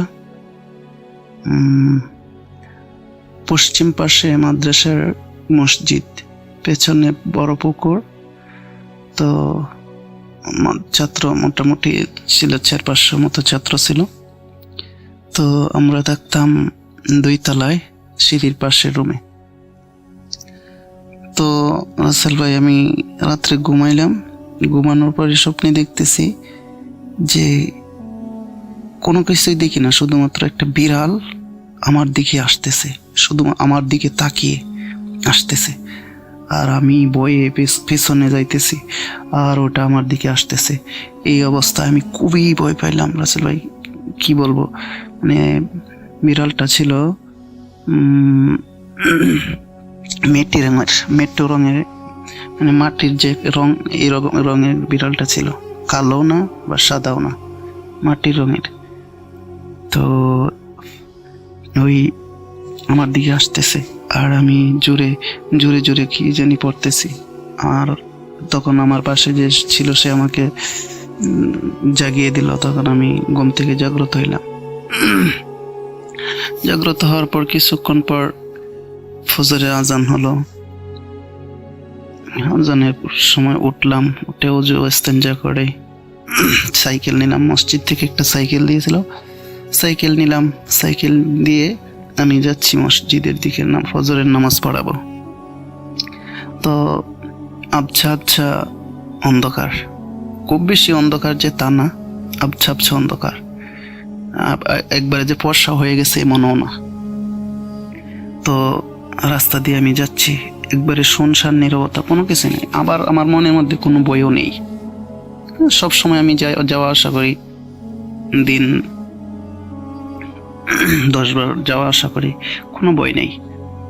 তো রাস্তার দুধারে সারি সারি গাছ, আবার সামনে যাওয়ার পর আলিয়া মাদ্রাসা, এটা মাদ্রাসা একটা ক্ষেতের পরে আলিয়া মাদ্রাসা, এই পাশে হচ্ছে রাস্তা। তো একটা মোড়ের এখানে তাল গাছ, 2-3টা তাল গাছ ছোট ছোট, আর পাশে হচ্ছে বাট গাছের ঝোপঝাড়। এরকম রাস্তায় যখন আমি গেলাম, যাওয়ার পরে দেখলাম রাসেল ভাই, ওই যে রাত্রে যেই বিড়ালটা আমি স্বপ্নে দেখছিলাম, দেখে ভয় পেয়ে জাগ্রত হয়ে গেছিলাম, এইরকমই একটা বিড়াল এই বাট গাছের ভিতর থেকে লাফ দিয়ে আমার সাইকেলের সামনে দিয়ে লাফ দিয়ে, এই জুপ থেকে লাফ দিয়ে ওই জুপের ভিতরে চলে গেল। তো আমি মনে মনে চিন্তা করলাম, আমি তো রাত্রে এই বিড়ালটা এইরকম একেবারে হুবহু সেম এরকমই বিড়ালটা দেখলাম, কিন্তু আমি ভয় পেলাম না। এবার আমি মনে করলাম যে এটা স্বাভাবিক, হয়তো কোনো বিড়ালই, এই মনে করে আমি মসজিদে চলে গেলাম, কোনো কিছুই হলো না। তো এই ছিল রাসেল ভাই আমার এই নিজের সাথে, আমি স্বপ্নে আমি বই পেয়েছিলাম, বাস্তবে কোনো দিন এরকম কোনো কিছুর সামনে পড়ি নাই, আমার সামনে কোনো কিছুই আসে নাই। তো এই ছিল ঘটনা। যদি ভালো লাগে শেয়ার করবেন। ধন্যবাদ সবাইকে কষ্ট করে আমার স্টোরি শোনার জন্য। বুথ FM বুথ.com চিরজীবী হোক। Welcome back. আজকের মতো এখানেই বিদায় নিতে হবে, কথা হবে আবারও খুব দ্রুত। সেই পর্যন্ত সবাই ভালো থাকুন, সুস্থ থাকুন, মোস্ট ইম্পর্টেন্টলি ভূত.com এর সাথে থাকুন। আল্লাহ হাফেজ।